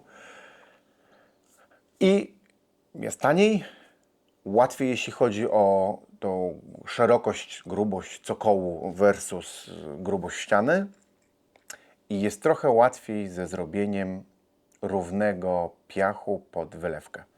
Gdyż, owszem, trzeba dbać o te poziomy i my to robiliśmy, to utwardzanie tego piachu z niwelatorem, ale tak naprawdę centymetr w te czy we w te nie ma aż takiego znaczenia, bo to po prostu wejdzie w masę betonu i czy on tam będzie centymetr grubszy, bo był dołek, czy coś takiego, czy nawet centymetr cieńszy, to przy tym, jak to jest policzone, nie ma to żadnego znaczenia i wystarczy, że jest to zrobione w sposób amatorski. No, to wracamy teraz do opowieści, kolejnych etapów. Włożyliśmy folię na poprzywialiśmy jakimiś strzywkami, żeby nam to wszystko nie pouciekało do naszego szalunku i zaczęliśmy robić rozkładać żelastwo. żelastwo. Mamy 3 tony żelastwa. W większości jest to mata zbrojeniowa FI8. I tą matę zbrojeniową, wydaje mi się, że jak gdzieś tam sobie czytałam na wątkach, to niektórzy ją sami dziergają z prętów stalowych. Tak, można po prostu zrobić kratownicę. Tak, i ja myślę, że to jest taki ważny tip, żeby tego nie robić, żeby jakby jak najwięcej kupić jednak części już gotowych, tak samo jak nie warto giąć tych kobyłek i tych stali w U, no bo po prostu to wymaga czasu i to wymaga siły. Natomiast ja Ci jeszcze do tego wejdę, że ja próbowałem wycenić, to bardzo chętnie robili nam te U czy jakieś zakręty Oni z chcieli FI 6, ale jak usłyszeli że FI 10, to już nie tak do końca. No to nie wiem, to może Was to nie ominie w takim razie. Może Was to nie, no nie wiem, może się da, owszem, ale może, no podejrzewam już maszynowo, w sensie nie to, że ktoś sobie tam stoi w garażu i za jakieś drobne pieniądze, bo faktycznie te Okej, te wsporniki są tanie, prawie w cenie można je kupić powyginane, co w cenie stali, albo niewiele więcej. Tych zagięć jest mnóstwo. Jeszcze raz Wam powtórzę, bo to aż ciężko w to uwierzyć. Elek to jest w narożnikach takie wsporniki długich prętów, takie łączenia Z jednym zgięciem. z jednym zgięciem. Jest tylko 48 sztuk, całkowicie pomijalne, możecie sobie od tego zacząć. U. To jest leżące na płasko U. Ono separuje dolną od górnej warstwy tych mat zbrojeniowych. Ich mamy 360 sztuk po obwodzie, 2,90-stopniowe zagięcia, czyli mamy 700 zagięć. A na deser kobyłki sztuk 156. A na deser kobyłki, czyli separacja dolnej i górnej warstwy wewnątrz całej płyty, nie przy krawędzi, tylko wewnątrz całej płyty. To jest taka kobyłka, która nie przewraca się sama Taka z siebie. stopka. Taka stopka. To były te stopki? Chyba tak. Ona ma cztery gięcia, było ich prawie 160 sztuk, czyli kolejne 600 zagięć. Mieliśmy do zrobienia blisko, ponad 1000. Coś Dużo. takiego. Dużo. Dużo w upale nie polecamy. Znaczy ja nie, Jak nie robiłam jak tego. się uda to kupić i nie kosztuje to mnóstwo pieniędzy, to zdecydowanie bym to kupił. Na projekcie widzicie, jak to wygląda u nas po układaniu.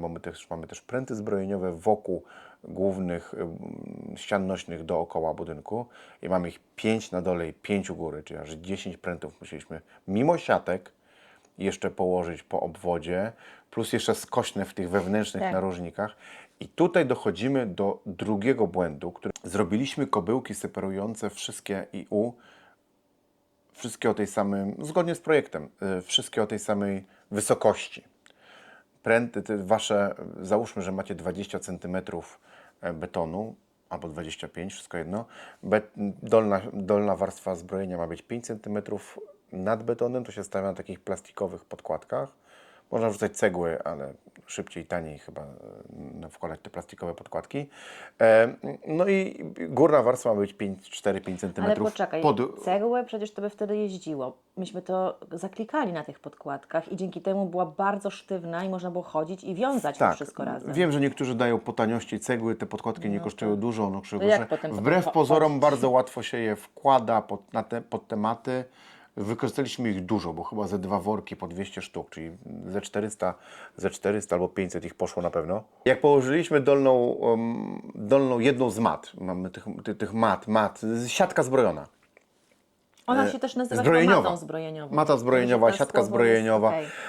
Jeżeli można kupić mniejsze niż 5 metrów na 2,15, to zdecydowanie kupcie, bo jedna waży 46 kg. FI 8. I chyba my we dwójkę nie byliśmy w stanie jej Właśnie ja nie wytargać. pamiętam. Jak Chyba myśmy tylko to ze nosili? strażakiem to nosiłem. No, ale były też dni, kiedy pracowaliśmy z Kasią we trójkę. Może we trójkę to braliśmy. Dwie dziewczyny po jednej to stronie braliśmy i ja po drugiej i tą 5-metrową wtedy wzięliśmy. To wyrzuciliśmy Tego trochę nie z pamięci, bo to naprawdę było ciężkie. Ale tak, jak patrzę teraz na projekt, jest wręcz wpisane, że jedna waży, 57 kg. 57,8. Prawie 60 kg waży jedna siatka FI 8, a mieliśmy takich w sumie 40, o wymiarach 5 na 2,15. Także jeżeli w sprzedaży, ja wiem, że będzie więcej do zszycia tych siatek, jak będą mniejsze, ale jeżeli możecie kupić połówki, to zdecydowanie bym takie zalecił. Mimo że to jest niby cienka siateczka FI 8, a nie długie jakieś grube pręty, to jest ciężkie. Prawie 60 kg ważyła jedna. Docinanie ich zwykłą tą diaksem nie jest żadnym problemem. To nie jest problem. Natomiast ich waga, jeżeli robicie to w 2 osoby, no jest znacząca. No, ale te dystanse plastikowe pod spód myśmy wkładali do góry nogami i tak ją unosiliśmy i trochę trząchaliśmy i one spadały, się obracały się, opręcały tak, się takie grzybki. i tak wtedy, kilka czy na pewno trzeba było poprawić, ale nie był to problem w ogóle. Tak, na przykład nie wiedzieliśmy jak to robić i wyobrażaliśmy sobie, że to będzie trudniejszy etap, a to poszło błyskawicznie. Znaczy układanie... Nie wiem, czy nie półtorej godziny i układanie tego plastiki były... było całkiem spoko. Schody zaczęły się w momencie, kiedy zaczęliśmy to wszystko ze sobą Szyć. skręcać.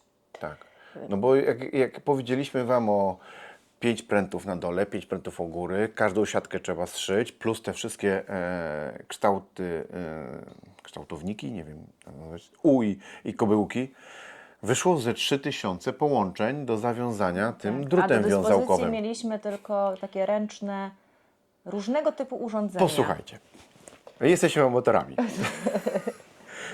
Więc ze wszystkich filmów ściągnęliśmy wszelkie możliwe narzędzia, jakie można. Są takie korbki Gdzie kręcić? z mimośrodowym tym haczykiem i skręcasz. I tam- Chwila przerwy na zmianę karty O, i baterii, tak, bo to kurde. my znowu te godziny gadamy. Czy tam się nagrywa? Nagrywa się, dobra. Chodź, to my znowu? Myślę, że o Goldenie teraz rozmawiamy, który tutaj się trasi. Tak, Co dobra. Goldenie? Zaraz Ci spadnie głowa, Goldenie. Przerabialiśmy, w kolejnych filmach zobaczyliśmy tak... Wiem, głupio wygląda, ale Tak, to był jakiś taki haczyk tak. z śrubą taką gwintową, rączką, która po prostu jak pociągasz, to zawija. Tak. To działało, jak już się załapało tą technikę, Bardzo ale szybko te się narzędzia porwało. były, tak, te Ja narzędzia nie wiem. nie wytrzymały w ogóle. Może są jakieś super drogie, które... A przecież to nie jacyś siłacze, ja z Kasią to wiązałyśmy. Przerobiliśmy też cęgi, kombinerki do skręcania, Nie, że podobno... cęgi i kombinerki robiliśmy tylko przy tej małej płycie i już wiedzieliśmy, że nie damy rady przy Że większej. wszelkie możliwe narzędzia przerobiliśmy, napociliśmy się przy tym. Na szczęście znaleźliśmy film, i to też wcale nie polski chyba, w którym się wynajmuje automatyczny pistolet do zawijania. I zróbcie to od razu, I to nie był czekajcie. game changer. Myśmy to zrobili za późno. Trzeba sobie zobaczyć dokładnie, czy dolną warstwę da się tym zszywać, bo ten pistolet, ten automat, dość mocno strzela tym drutem, dość daleko. I przy dolnej warstwie baliśmy się i faktycznie pewnie by podziurawiło nam folię. No trzeba by było to sprawdzić. Na Trzeba by pewno. to dokładnie sprawdzić, może trochę wyższe A czy myśmy podstawki. się nie bali, żeby podziurawiło folię, bo myśmy dół zrobili taką metodą ręczną, a dopiero potem Przy górze. stwierdziliśmy, że po prostu zajedziemy się tutaj i zajedziemy po prostu tony I tego sprzętu. To przypomina pracę z gwoździarką i prędkością zbijania. Z tego chyba akurat mamy film, więc możecie zobaczyć. To jest dosłownie Tak. brz, brz, brz, brz. I ja to brz. robiłam, Robi to nie to- jest ciężkie, normalnie w rękę to się bierze i zasuwa się sobie. Znacznie więcej kosztują te druty, bo to się gotowe takie rolki specjalnie Tak. kupuje. I faktycznie tu ten koszt jest jakiś, przy budowie domu nie jest żaden, ale wydaje się, że to kosztuje, kiedy No i- gdzie drut wiązałkowy kosztuje prawie nic, nie wiem, 50 zł za kilka kilometrów, tak, to faktycznie kosztują te rolki i widać jak one schodzą, bo myśmy chyba z 8 czy 10 tych rolek zużyli. Ale dalej, to z wynajęciem kosztowało nas 500 zł, z wynajęciem tego pistoletu na 2 dni. To najlepiej wydane pieniądze przy budowie płyty fundamentowej. Absolutnie w każdym dużym mieście ten pistolet można wynająć. A nawet jeśli nie mieszkacie blisko dużego miasta, to pojedźcie i wybierzcie się tak. do tego dużego miasta, bo naprawdę zaoszczędzicie sobie czasu i no co Goldenie, no co I Goldenie. ten pistolet zakręca te pręty dużo mocniej niż my jako laicy zakręcaliśmy tą pokrętką. To jest naprawdę istotne, bo wtedy to się wszystko trzyma. I myśmy potem biegali po tej, w cudzysłowie biegali. Też Cię kocham. Chodziliśmy wiele razy po naszej górnej warstwie tego zbrojenia. W czasie lania betonu przecież wiele osób chodzi naraz po tej płycie i nic absolutnie się z tym nie działo. To było dobrze zaszyte, mimo tego, że nie mamy w tym żadnego doświadczenia. Po prostu zrobił to za nas w górnej warstwie no pistolet. absolutnie tam żadne doświadczenie, tylko było przyłożenie, naciśnięcie, to było po prostu jak jakiś... Czasem się zastanowić, jak naraz 5 prątów przechodzi, czy dobrze złapało, może trzeba jakoś na 2 razy ale to to- zaszyć. Można Ale to powiedzieć, że to była widać, jakaś przyjemność, to była straszna Tak. ulga chodzenie z tym Tak, pistoletem. tak. Rolka za rolką, nie pamiętam ile z rolki. To jest, jeśli cokolwiek macie zapamiętać z naszego filmu, przy budowie płyty fundamentowej, to zapamiętajcie to. Koniecznie wypożyczacie pistolet do wiązania połączeń zbrojeniowych. I Absolutnie. staracie się giąć jak najmniejszą ilość prętów. Jeśli da się kupić, to kupujecie. Tak. No i całe zbrojenie, 3 tony zbrojenia było zrobione. My to o tym opowiadamy długo, to zajęło w sumie nam pewnie ze 4 albo 5 dni. W ogóle całe zbudowanie płyty mamy 13 pełnych dni roboczych. Dla 2,5 Od momentu kopania, 2,5-3 od osób. momentu kopania do wylania. Tak. Także to nie jest bardzo dużo pracy, ale jednocześnie jest bardzo dużo pracy. Także to tak, nie wiem jak to dokładnie określić, szczerze powiedziawszy. 2 tygodnie pracy to wydaje się niedużo za coś, co kosztuje mnóstwo pieniędzy, bo firmy sobie biorą jak za zboże za płyty fundamentowe. Oczywiście pod koniec to sobie wszystko podsumujemy i zobaczycie, ile nas to realnie kosztowało. Ale jeszcze samolanie. Samolanie. Opowiedz. Dorotki nie było. Bo ja to tylko gdzieś tam widziałam na zdjęciach, filmach, kibicując, trzymając Dobra. kciuki. O laniu betonu. My mamy 42 metry sześcienne betonu B25W8, czyli takiego bardzo standardowego, z tym nisko przepuszczalnym wilgoć, to W8. To nie jest beton wodoodporny, to jest beton o obniżonej przepuszczalności wilgoci. Samo lanie nie jest trudne. W sensie przyjeżdża Pan, zakładam, że zamawiacie z pompą przy cenie całego budynku 800 zł za pompę, to jest śmieszny wydatek, należy go ponieść. Wtedy macie dokładne kierowanie betonu, dokładnie w tym miejscu. Ta grucha Wam nie rozjeżdża dookoła całej działki, bo nie musi wymanewrować z rynną, żeby to wlewać. Dużo łatwiej, dużo szybciej, super to idzie. Szczególnie, że jest cały czas człowiek, który zna się na betonie. Bo ja wiem, że on tylko i wyłącznie tym swoim pilotem steruje z grubsza tą pompą, bo to wy ją trzymacie, tą gumową część, te ostatnie 3 metry już osoba kierująca tym cementem, czyli w tym wypadku my, to robi, natomiast on tak całe to ramię wie, gdzie należy już iść i ten facet robi to codziennie, on ma dużo doświadczenia i on już wie, że tu wystarczy. I on już mi mówił, dobra, przechodzimy dalej, nie? I ja sobie rozlewałem w kolejnym fragmencie ten beton. On tam dba cały czas o to, żeby z cementowni te gruchy przyjeżdżały, kolejne, no bo przecież to 40 metrów nie przyjeżdża na raz w jednym A samochodzie. ile przyjechało takich transportów, pamiętasz? 4,5, 5, coś takiego. Chyba a 12 metrów w jednym. Ile godzin to zajęło? Myślę, że laliśmy około 3 godzin. Bite 3-3,5 godziny czystego lania. Ja No i pamiętam 3 tylko- godziny to jest dużo dla cementu, także trzeba sobie ogarnąć sporo pracowników. W cudzysłowie. Nas Przypomnijmy, było 5 osób. moim zdaniem była Kasia, tata, 2 chłopaków i ty. Tak. I pan od pompy, no ale jego Tak. nie liczymy, bo on sobie stał z boku i tylko I ogarniał samo lanie lanie. betonu to są 3 rzeczy, które trzeba wykonać. Po pierwsze trzeba beton wylać. To robi tak naprawdę jedna osoba. 2 osoby pomagały mi ze zwykłymi grabiami, takimi zwykłymi grabiami do trawy. Rozrzucać ten wylany beton, już tak trochę go równać wstępnie. Chodzi się po prostu w gumiakach i się to tak wyrównuje wstępnie zwykłymi grabiami.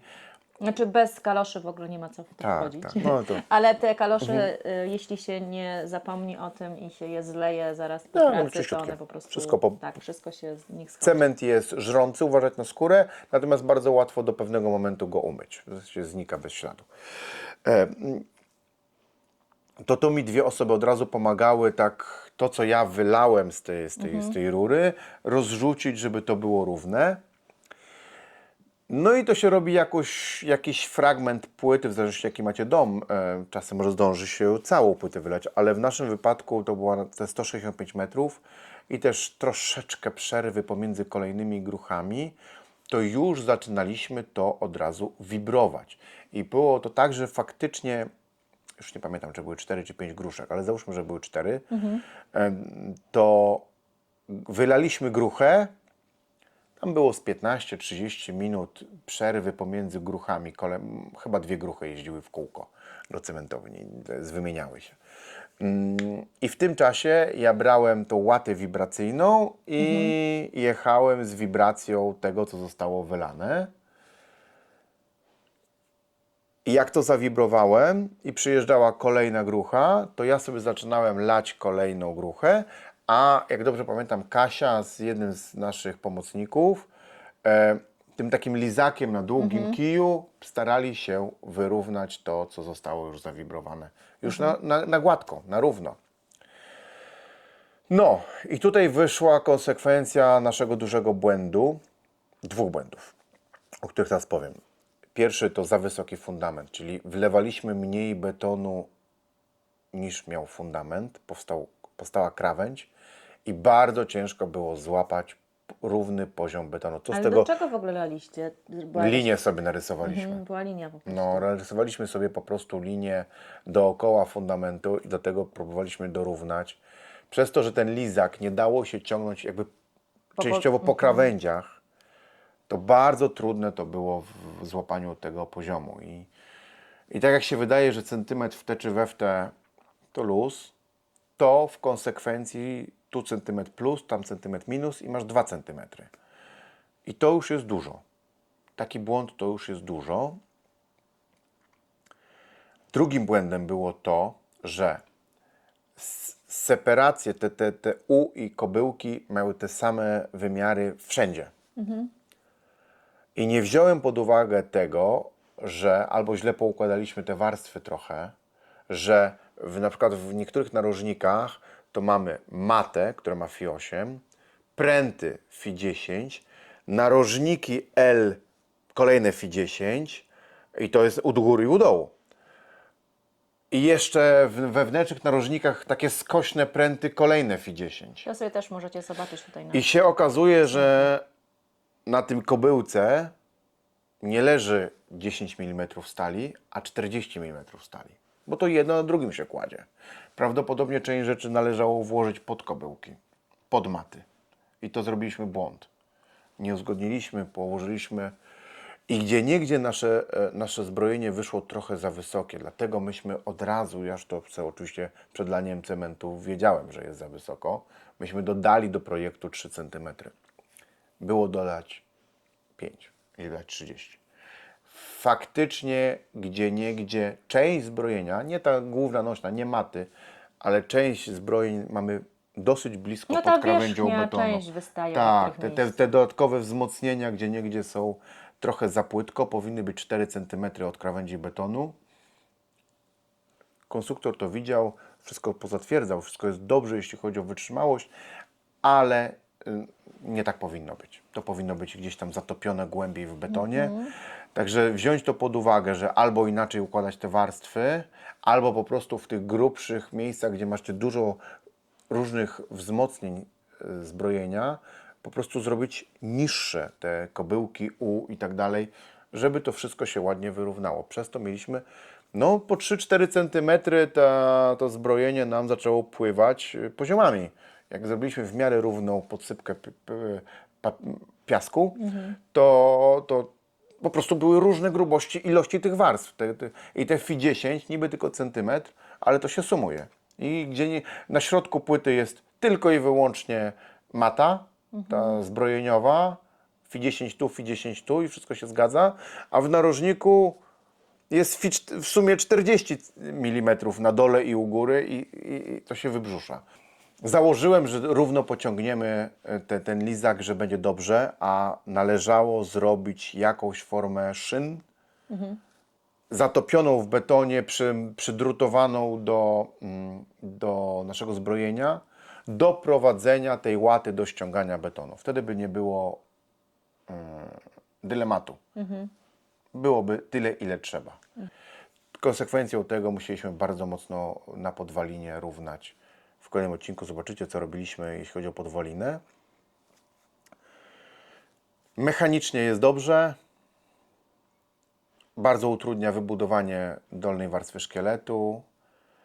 Utrudnia położenie styropianu na tym, bo to wszystko będzie klawiszować, więc musimy walczyć z jakąś formą płynnego styropianu, wyrównującą warstwą, czy pianobetonu, czy styrobetonu. Jeżeli możecie mieć dwie osoby nudzące się, na krzesełkach siedzące obok, na czas lania betonu, to jest super. Bo zawsze jest kogo wymienić. Bo w czasie lania Nie ma przerwy. nie ma za bardzo przerwy. Beton stygnie dosyć szybko. A jak jest ciepło, to stygnie bardzo szybko. To nawet już po pół godzinie on już jest twardawy. On nie jest oczywiście związany, więc to się dzieje szybko, nie ma czekania. To jest bardzo ważne, żeby całą płytę wylać na raz. Myśmy nawet to trochę mieszali. Jak przyjeżdżała kolejna grucha, to nam ten koleś od pompy kazał tak trochę poprzelewać z miejsca na miejsce, żeby to się wszystko razem związało. Ta poprzednia grucha z kolejną gruchą. Jeszcze za zamówienia betonu. Zamawiajcie start betonu jak najwcześniej. 7, 8 rano. Po pierwsze jest chłodniej, bo najczęściej płyty robimy w dni ciepłe, w jakiejś w miarę możliwości bezdeszczowe i to trwa. I żebyście potem, żeby tam Wam się dniówka z pomocnikami nie skończyła w momencie, jak grucha się myje i koniec. Bo potem to trzeba jeszcze wypielęgnować. Może jeszcze trzeba gdzieś tam zawibrować. Trzeba tym lizakiem, to się naprawdę długo jeździ tym lizakiem, tym takim długim lizakiem żeby na długim, wyrównać. znaczy lizakiem na długim patyku, żeby to wszystko wyrównać. No, u nas się wydarzyło nieszczęście. Dorota, znaczy, no może nie siedziałem na płycie i nie ryczałem, ale faktycznie miałem łzy w oczach jeżdżąc z tym lizakiem, bo była w sierpniu 2024 taka ulewa warszawska, a my się budujemy na krawędzi Warszawy. Po tych upałach. Po tych upałach przyszłe deszcze. to było 4 czy 5 godzin non-stop ulewy. Beton jeszcze nie był związany. Ja nie dokończyłem jeszcze lizakowania tego naszego betonu i przyszła ta ulewa. Stałem tę całą ulewę z tym lizakiem, ledwo żywy. No, całe popołudnie, wieczór, lał ten deszcz i ja z tym lizakiem próbowałem uratować tą wierzchnią warstwę betonu, gdzie przez to, że mam za wysoki fundament, zrobił mi się 3 cm basen na betonie. Nie mam doświadczenia z betonem, byłem przerażony. A okazuje się, że to dla samego betonu to super. Że On lubi wodę. On lubi wodę. To tak naprawdę ta wierzchnia warstwa to mi się zupełnie rozpuściła i ja po prostu taką breją jeździłem tym lizakiem. Bałem się, że trzeba będzie, nie wiem, dolewki robić. Nie wiedziałem, co będzie z tego. Summa summarum wyszło bardzo dobrze pod względem mechanicznym, bo ten beton sobie tą wilgoć, on stał w tej wodzie kilka dni, bo ta woda nie odparowała. Ja polewałem nasz beton, bo to każdy, kto tam przygotowuje się do płyty, to wie, że później trzeba pielęgnować ten beton i polewać go 2-3 razy dziennie nawet. Jak macie normalnie dobrze szalunek zrobiony, czyli żadna woda nie będzie za bardzo stała na tym betonie, to w ciepły letni dzień, po polaniu tego betonu, to jak kończycie polewanie z jednej strony, to on już jest suchusieńki tam, gdzie zaczynaliście. Natomiast w naszym wypadku ta woda, te 2-3 cm wyższego szalunku spowodowały, że mieliśmy jezioro na betonie. No taki duży brodzik. Na szczęście od razu taki duży brodzik. Tak? Z konstruktorem byliśmy na łączach i on mnie zapewniał, że to dla betonu dobrze i że wszystko będzie dobrze. Powierzchnia się później wyrówna, coś się wymyśli. Natomiast to, że ta wilgoć, ta woda, nie żadna wilgoć, to była woda, stoi na betonie, to dla betonu dobrze. I de facto chyba dopiero po 3 dniach myśmy zaczęli go pielęgnować i podlewać jeszcze, co już pewnie miało znikome znaczenie, bo on już zdążył chemicznie związać w tym czasie, więc mamy mega sztywną, twardą płytę. Nie mamy ani jednego pęknięcia na całej 165-metrowej płycie. Nie ma nawet ryski, jeśli chodzi o konstrukcję naszej płyty. Pod tym względem jest rewelacja, natomiast powierzchnia wyszła jak wyszła, czyli 2,5 cm. I to jeszcze nam się to wszystko wymleczko, nie wiem jak to powiedzieć, takie mleczko nam się zrobiło. I zdecydowaliśmy się zamówić usługę szlifowania. To to nie wyrównało nam płyty na zero, ale zdjęło to, co ta ulewa wypłukała z wierzchniej warstwy, właśnie tego mleczka, to nam się zrobiło takie, no po prostu nam się to pyliło pod nogami, w rękach. I to zdecydowaliśmy się, facet przyjechał z dużą Ty szlifierą, chyba ogromnym. spróbowałeś nawet tą maszynę wynająć, ale albo Zrezygnowałem. się nie dało, albo jakieś koszty były. 2000 robiliśmy, zapłaciliśmy robiliśmy 2000 jakiś research, ale w końcu zrobił to pan. I to po prostu zostało wykonane i poprawiła się trochę jakość, jeśli chodzi o falę, ale dalej zostało, nawet po tym szlifowaniu, w sumie 2,5 cm różnic pomiędzy poziomami. Z którymi będziemy sobie niedługo radzić. Na kolejnym filmie, tak. Oczywiście dom stoi, jest wyzerowany do zera, jeśli chodzi o poziomy. Da się to zrobić. Kosztowało nas to trochę więcej pracy. Może nie kosztów, ale pracy. Okej. No. No stresu też nas trochę Stres kosztowało. nas to kosztowało. To no, niepotrzebne. także Na budowie stres jest zupełnie nieprzydatną rzeczą. tak. Rzeczywiście płyta była stresująca. Szczególnie, że to moment zalewania to jest ten finał, który jak już przyjedzie grucha, pompa, to się wydarzy. W sensie, Znaczy to już wiesz, tak. to że już nie ma odwrotu, Będzie wszystko lane. zostanie zalane, a roty zostały i wotkane, wszystkie włożyłem w dodatkowe rury kanalizacyjne, takie 160, żeby beton nie obcierał o żaden arot i żaden, ja to teraz zapianowałem, później już wewnątrz, ale wszystko jest w dodatkowych zabezpieczających rurach. To też fajny taki tip, żeby nie puścić żadnego, żeby nic nie było na sztywno w betonie, tylko jest we własnym kołnierzu takim dodatkowym. I tyle, no, beton jest wylany, płyta jest zrobiona, po 3-4 dniach to rozszalowujecie. Najlepsze, co można zrobić dla swojego budynku, to zrobić płytę fundamentową. Nawet jak troszeczkę osiądzie, to osiądzie jednolicie. Nawet jak się minimalnie przychyli, to będzie niezauważalne. Nie będzie coś takiego, że Wam siadają jakieś narożniki, tak jak w zwykłych fundamentach może się to wydarzyć. Witajcie. Dla Was to tylko kilka sekund, a dla nas to minęły 2 dni, bo musieliśmy, po prostu dzień się skończył, musieliśmy ogarnąć swoje A własne prywatne wczorajszy rzeczy. był za krótki, też się nie udało, Tak. może dziś, chociaż jesteśmy na biegu, bo za chwilę znowu trzeba wychodzić. I tak, podsumować chcieliśmy koszty, ale wiem, Nie, tak, To znaczyło, tak. poczekaj, kobieto, mamy coś do powiedzenia. Opowiedzieliśmy już chyba wszystko, jeśli chodzi o samo wykonanie, znaczy to, co wykonywaliśmy, bo pewnie moglibyśmy godzinami opowiadać, ale tak ciężko się skupić na tym, czego nie powiedzieliśmy. Najłatwiej to odpowiedzieć na pytania. Także do tej pory zawsze prosiliśmy, subskrybujcie kanał, ale to chyba nie ma sensu. Kto ma ochotę, to sobie sam subskrybuje, o to nie trzeba pytać. Jak jesteście w tym momencie jeszcze na tym filmie, to znaczy, że chcecie to oglądać, bo nikt by inaczej nie wysiedział pół godziny i dalej to oglądał, tylko dlatego... I słuchał gadających głów. słuchał gadających głów. A po drugie, może macie jakieś pytania, może czegoś, znaczy na pewno, czegoś nie powiedzieliśmy. Może macie pomysł na swoją płytę, nie wiecie jak wykonać, a my już może sprawdziliśmy to po prostu, bo...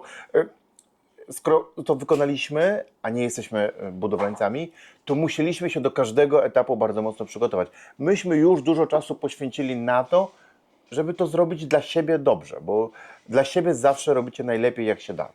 Przez te 2 dni wymyśliłem jedną rzecz, bo mówiliśmy dużo o tym, jak zrobiliśmy błędy. W następnych odcinkach będziecie widzieli, jak sobie radziliśmy z naprawianiem tych błędów. I zastanawiałem się, nawet jak płyta nie wyjdzie równo, a to nie jest tak rzadki przypadek, nawet jak robią to majstry, takie zawodowe majstry, że płyta nie wyjdzie My idealnie. jesteśmy niezawodowe No my majstry? jesteśmy takie majsterki. Nie, w ogóle nie jesteśmy. My jesteśmy fotografami. My jesteśmy fotografami. Ale no, to, że płyta tam ma centymetr, 1,5 centymetra wahnięcia pomiędzy narożnikami, to prawie standard. To jak Wam wyjdzie, dostaniecie płytę, która ma 0,5 centymetra różnic, to jest idealna, fantastyczna płyta. Jest kilka sposobów na to, żeby wyrównać po wykonaniu płytę.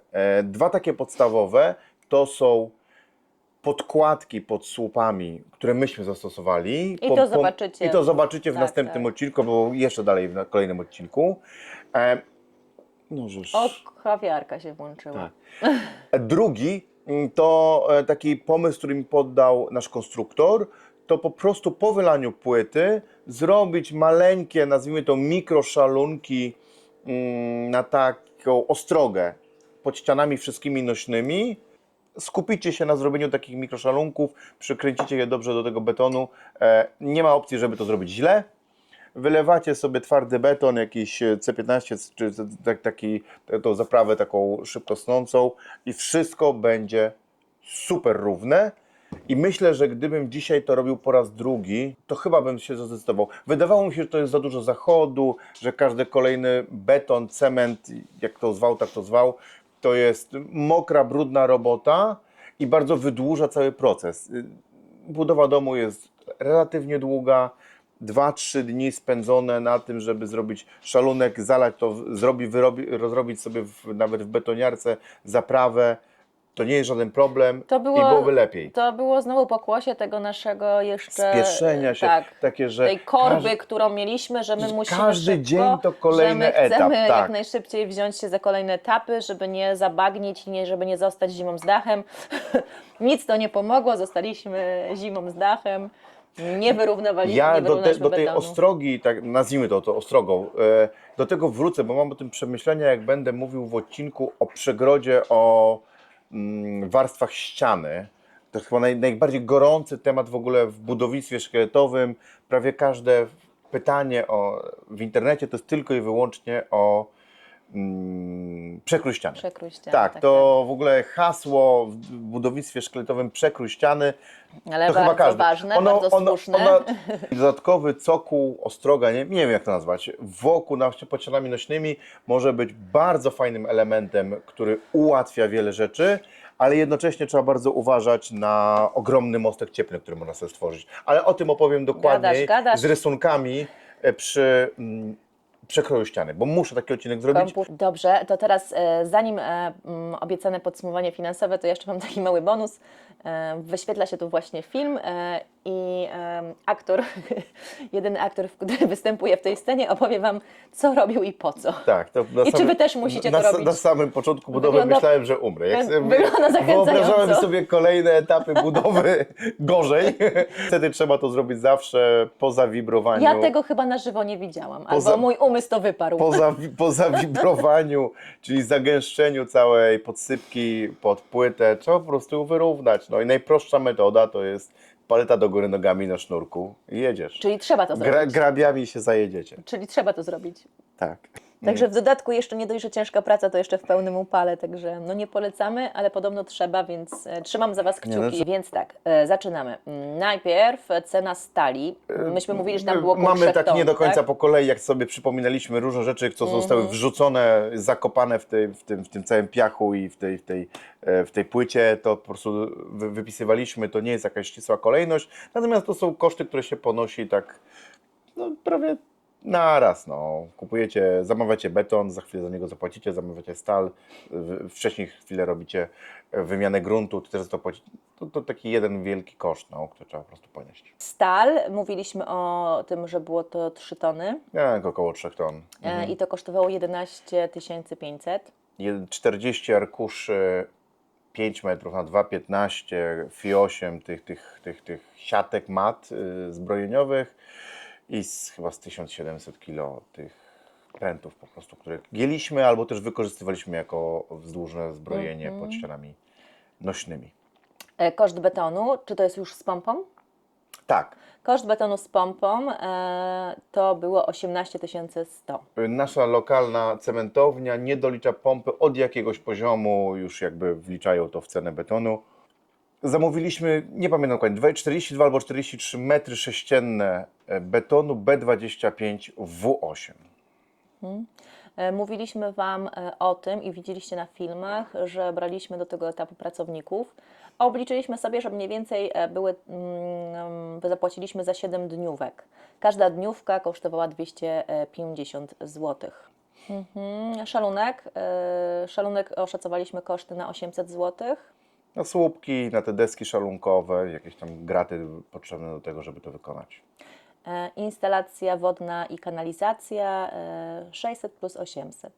Tak trochę podzieliłem, 800 chyba była za rury kanalizacyjne, 600 za wszelkie przewody, aroty. To tak troszeczkę ciężko policzyć, bo na przykład przewody kupujecie w dłuższych rolkach, a używacie tylko fragment, więc trochę zostaje do kolejnych prac. No ale tak oszacowaliśmy tak 600-800. Zostały nam jeszcze No, aroty. aroty jako dodatkowe, tak. Aroty 800 zł.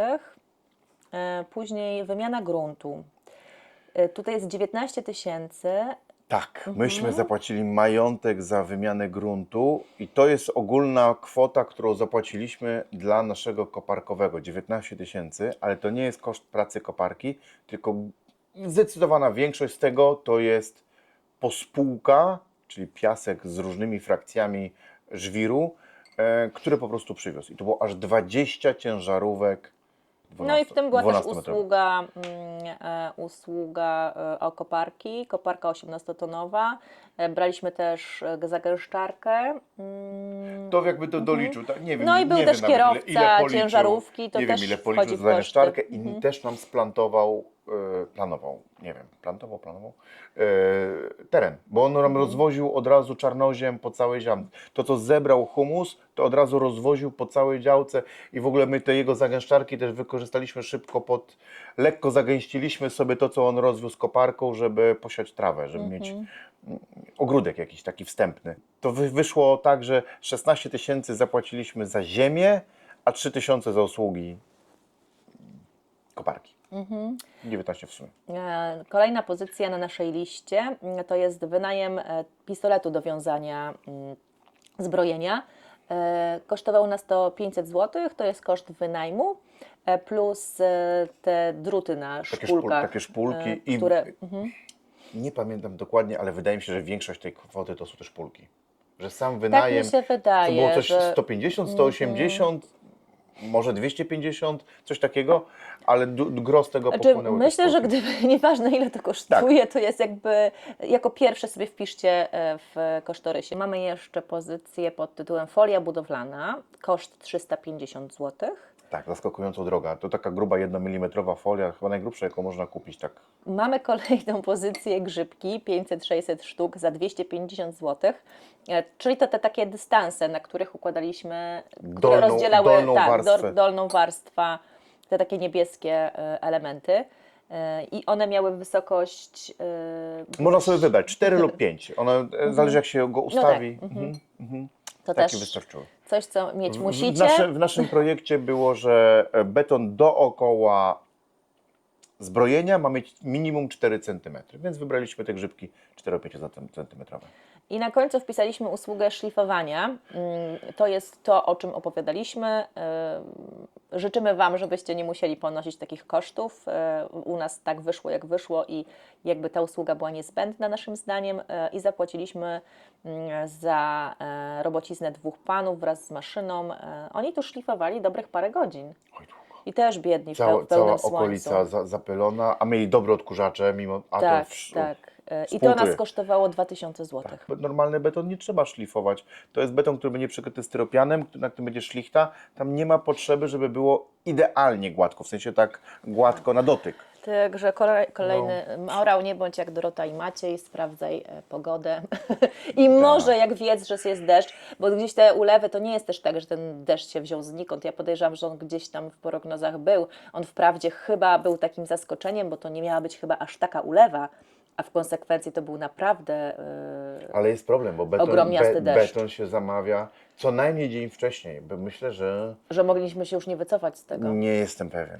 Ja nie wiem, pamiętam. Bo ja w ogóle coś kojarzę, że ty Myślę, że zabrakło nam trochę doświadczenia w tym, że tu powinno się siedzieć na pogodynce tak totalnie i 6 rano, 7 rano ewentualnie przesuwać, czy coś takiego, żeby nie zaczęli tego mieszać w cementowni. No w każdym bądź razie weźcie to pod uwagę, bo jak widać na naszym przykładzie dużo nas to Lekka kosztowało. wrzawka, żaden problem, Tak. ale to I nie była... wiemy, jakie koszta były gorsze, czy to, że finansowo, czy to, że tak bardzo emocjonalnie i psychicznie.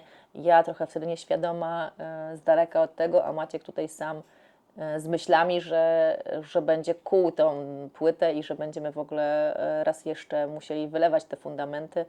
Tak, Bo myślę. czarnowictwo mu się wielkie włączyło. Wcale się nie dziwię, bo nie mając doświadczenia, a słysząc, że czasami wiele rzeczy nie wychodzi, a No komu nie wychodzi? No najłatwiej to jakby nie wyszło dwójce fotografów, nie? No dobra, podsumowując, Także tak. ta kwota jest przytłaczająca, bo wyszło nam 56 400, 56,5 tysiąca. Natomiast musimy pamiętać, że to jest 16 tysięcy za materiał, ten piach. Jak dostajecie wyceny płyty fundamentowe albo w ogóle całego domu i stanu zero, w tym to jest napisane, że w tym nie jest wliczona podsypka, wymiana gruntu, bo to bardzo ciężko oszacować. Na absolutnie każdej No tak, jednej ale ziemi okazuje się, to że będą koszty mogą być bardzo inne duże. te koszty i inna liczba tych ciężarówek. Także de facto z materiału nas wyszło 40 tysięcy złotych plus podsypka pod płytą. Tak to trzeba by powiedzieć. No i teraz jak to się ma do kosztów, jakie się ponosi w momencie, kiedy robi to ekipa? Tak, bo to jest jakby bardzo ważna taka kalkulacja i na pewno musicie sobie w danym roku, kiedy będziecie planować robić tą płytę, zobaczyć sobie wycenę w swoim regionie ekip, które co oferują i w jakiej to jest cenie. Myśmy zrobili taki research oczywiście, żeby Mamy mieć... ze 3 albo 4 wyceny. Tak. Na tamten czas myśmy robili to jakoś na początku 2024 roku takie wyceny, mniej więcej. tak. I mieliśmy wyceny zaczynające się od 96 tysięcy za naszą 165-metrową płytę fundamentową ze wszystkim. Ale w naszym przypadku to by wyszło 96 Plus naście. naście. Nie wiem, ile by tam policzyli Tak, wtedy tak, za tą tak. podsypkę, bo każdy ma też swój własny cennik. Kończyły się wyceny na 130 tysiącach. Tak. Plus wymiana gruntu. Więc Czyli w naszym przypadku oszczędność była ogromna. zaoszczędziliśmy w ciągu 2 tygodni pracy od 55 do 90 tysięcy. Nie mam pojęcia ile de facto, bo nie wiem, którą ekipę byśmy wybrali do zrobienia. Prawdopodobnie nie wybralibyśmy najtańszej. I raczej nie I nie najdroższej. najdroższą, więc trzeba założyć, że około 75, może 80 tysięcy udało się zatrzymać w 2 tygodnie w kieszeni. To jest niesamowitą kwotą. Nie wiem, ile zarabiacie. Mam nadzieję, że bardzo dużo. Dla mnie jest to Tego bardzo... Wam życzymy. Tego Wam życzymy. Fotografowie aż tyle nie zarabiają. Dla mnie jest to mnóstwo pieniędzy. Gdybym budował kolejną chałupę, bo musiał albo chciał, to znowu bym to zrobił sam. Mimo tego, że to był trudny etap. Znaczy, każda kolejna płyta fundamentowa wyjdzie Ci lepiej, bo będziesz miał to doświadczenie. I pistolet chociażby będę miał od początku, i nie będę sprawdzisz się... prognozę Tak, pogody. i szalunek zrobię dobrej wysokości. I zadbasz, żeby żona stała obok. Tak, ale zdecydowanie ciężka praca, faktycznie stresująca, bo fundament jest mega ważny. Znaczy, ja też- I masz świadomość tego cały czas, że cały dom postawisz na tym fundamencie, że tego nie można schrzanić. Jak robimy ściany, każdą oddzielnie, można ją poprawić, można ją rozebrać i poprawić. Tutaj się nic nie rozbierze. Tu się jak zostanie wylane, to koniec. Ja bym też, bo to był sierpień, te upały nie trwały wiecznie. Można było też zerknąć do prognozy pogody. I ja bym też na Waszym miejscu jednak zrobiła sobie urlop. 17 stopni, W sensie coś takiego. jakoś albo tak to planować, No. to jest początek pracy, więc jeśli teraz jesteście jeszcze, nie wiem, przed pozwoleniem na budowę, może jeszcze przed zakupem działki, może na jeszcze innym etapie, to jakby sobie to tak ogarniać, Już szacować, kiedy będzie żeby ta może w płyta, lato tak. jednak nie robić tego, nie bo to szybko jest to. rzecz, którą raczej nie przerywasz, tak? Po prostu trzeba Nie szczególnie ma lanie zadaszenia, tego. no tak. bo jak zrobić zadaszenie No nad nie, wielką nie. płytą? Także stoi się, siedzi, kłóca się na Ja wiem, na dlaczego słońcu. my jeszcze to robiliśmy. To był też czas urlopowy, to był czas wakacji, my mamy 2 dzieci i to był czas, kiedy nasza 2 dzieci była z dziadkami na wyjeździe. a myśmy cisnęli. I faktycznie myśmy wtedy chcieli troszeczkę nadrobić, potem wyjeżdżaliśmy razem z nimi, więc jakby wiedzieliśmy, że tutaj czasowo się musimy spinać. I to też był ten kolejny I bat. się spiliśmy. Zrobiliśmy, Tak, zaoszczędziliśmy mnóstwo kasy. Życzymy Wam, żeby też Wam się tak to udało, bo cały ten kanał jest po to, żeby oszczędzać hajs. Bateria się kończy, Kończymy, szybko, cześć. Cały nasz kanał jest o tym, żeby jak najwięcej zrobić samemu. Bo się da. Budowa domu jest fajna, jest emocjonująca, ale w pozytywnym tego słowa znaczeniu.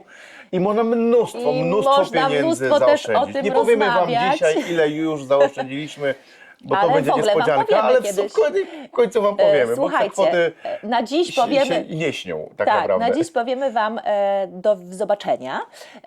Kończy nam się bateria, psu kończy się cierpliwość, bo czeka na spacer. Idziemy na spacer. Także oglądajcie nas, zadawajcie nam pytania i widzimy się w kolejnym odcinku. Cześć, pa!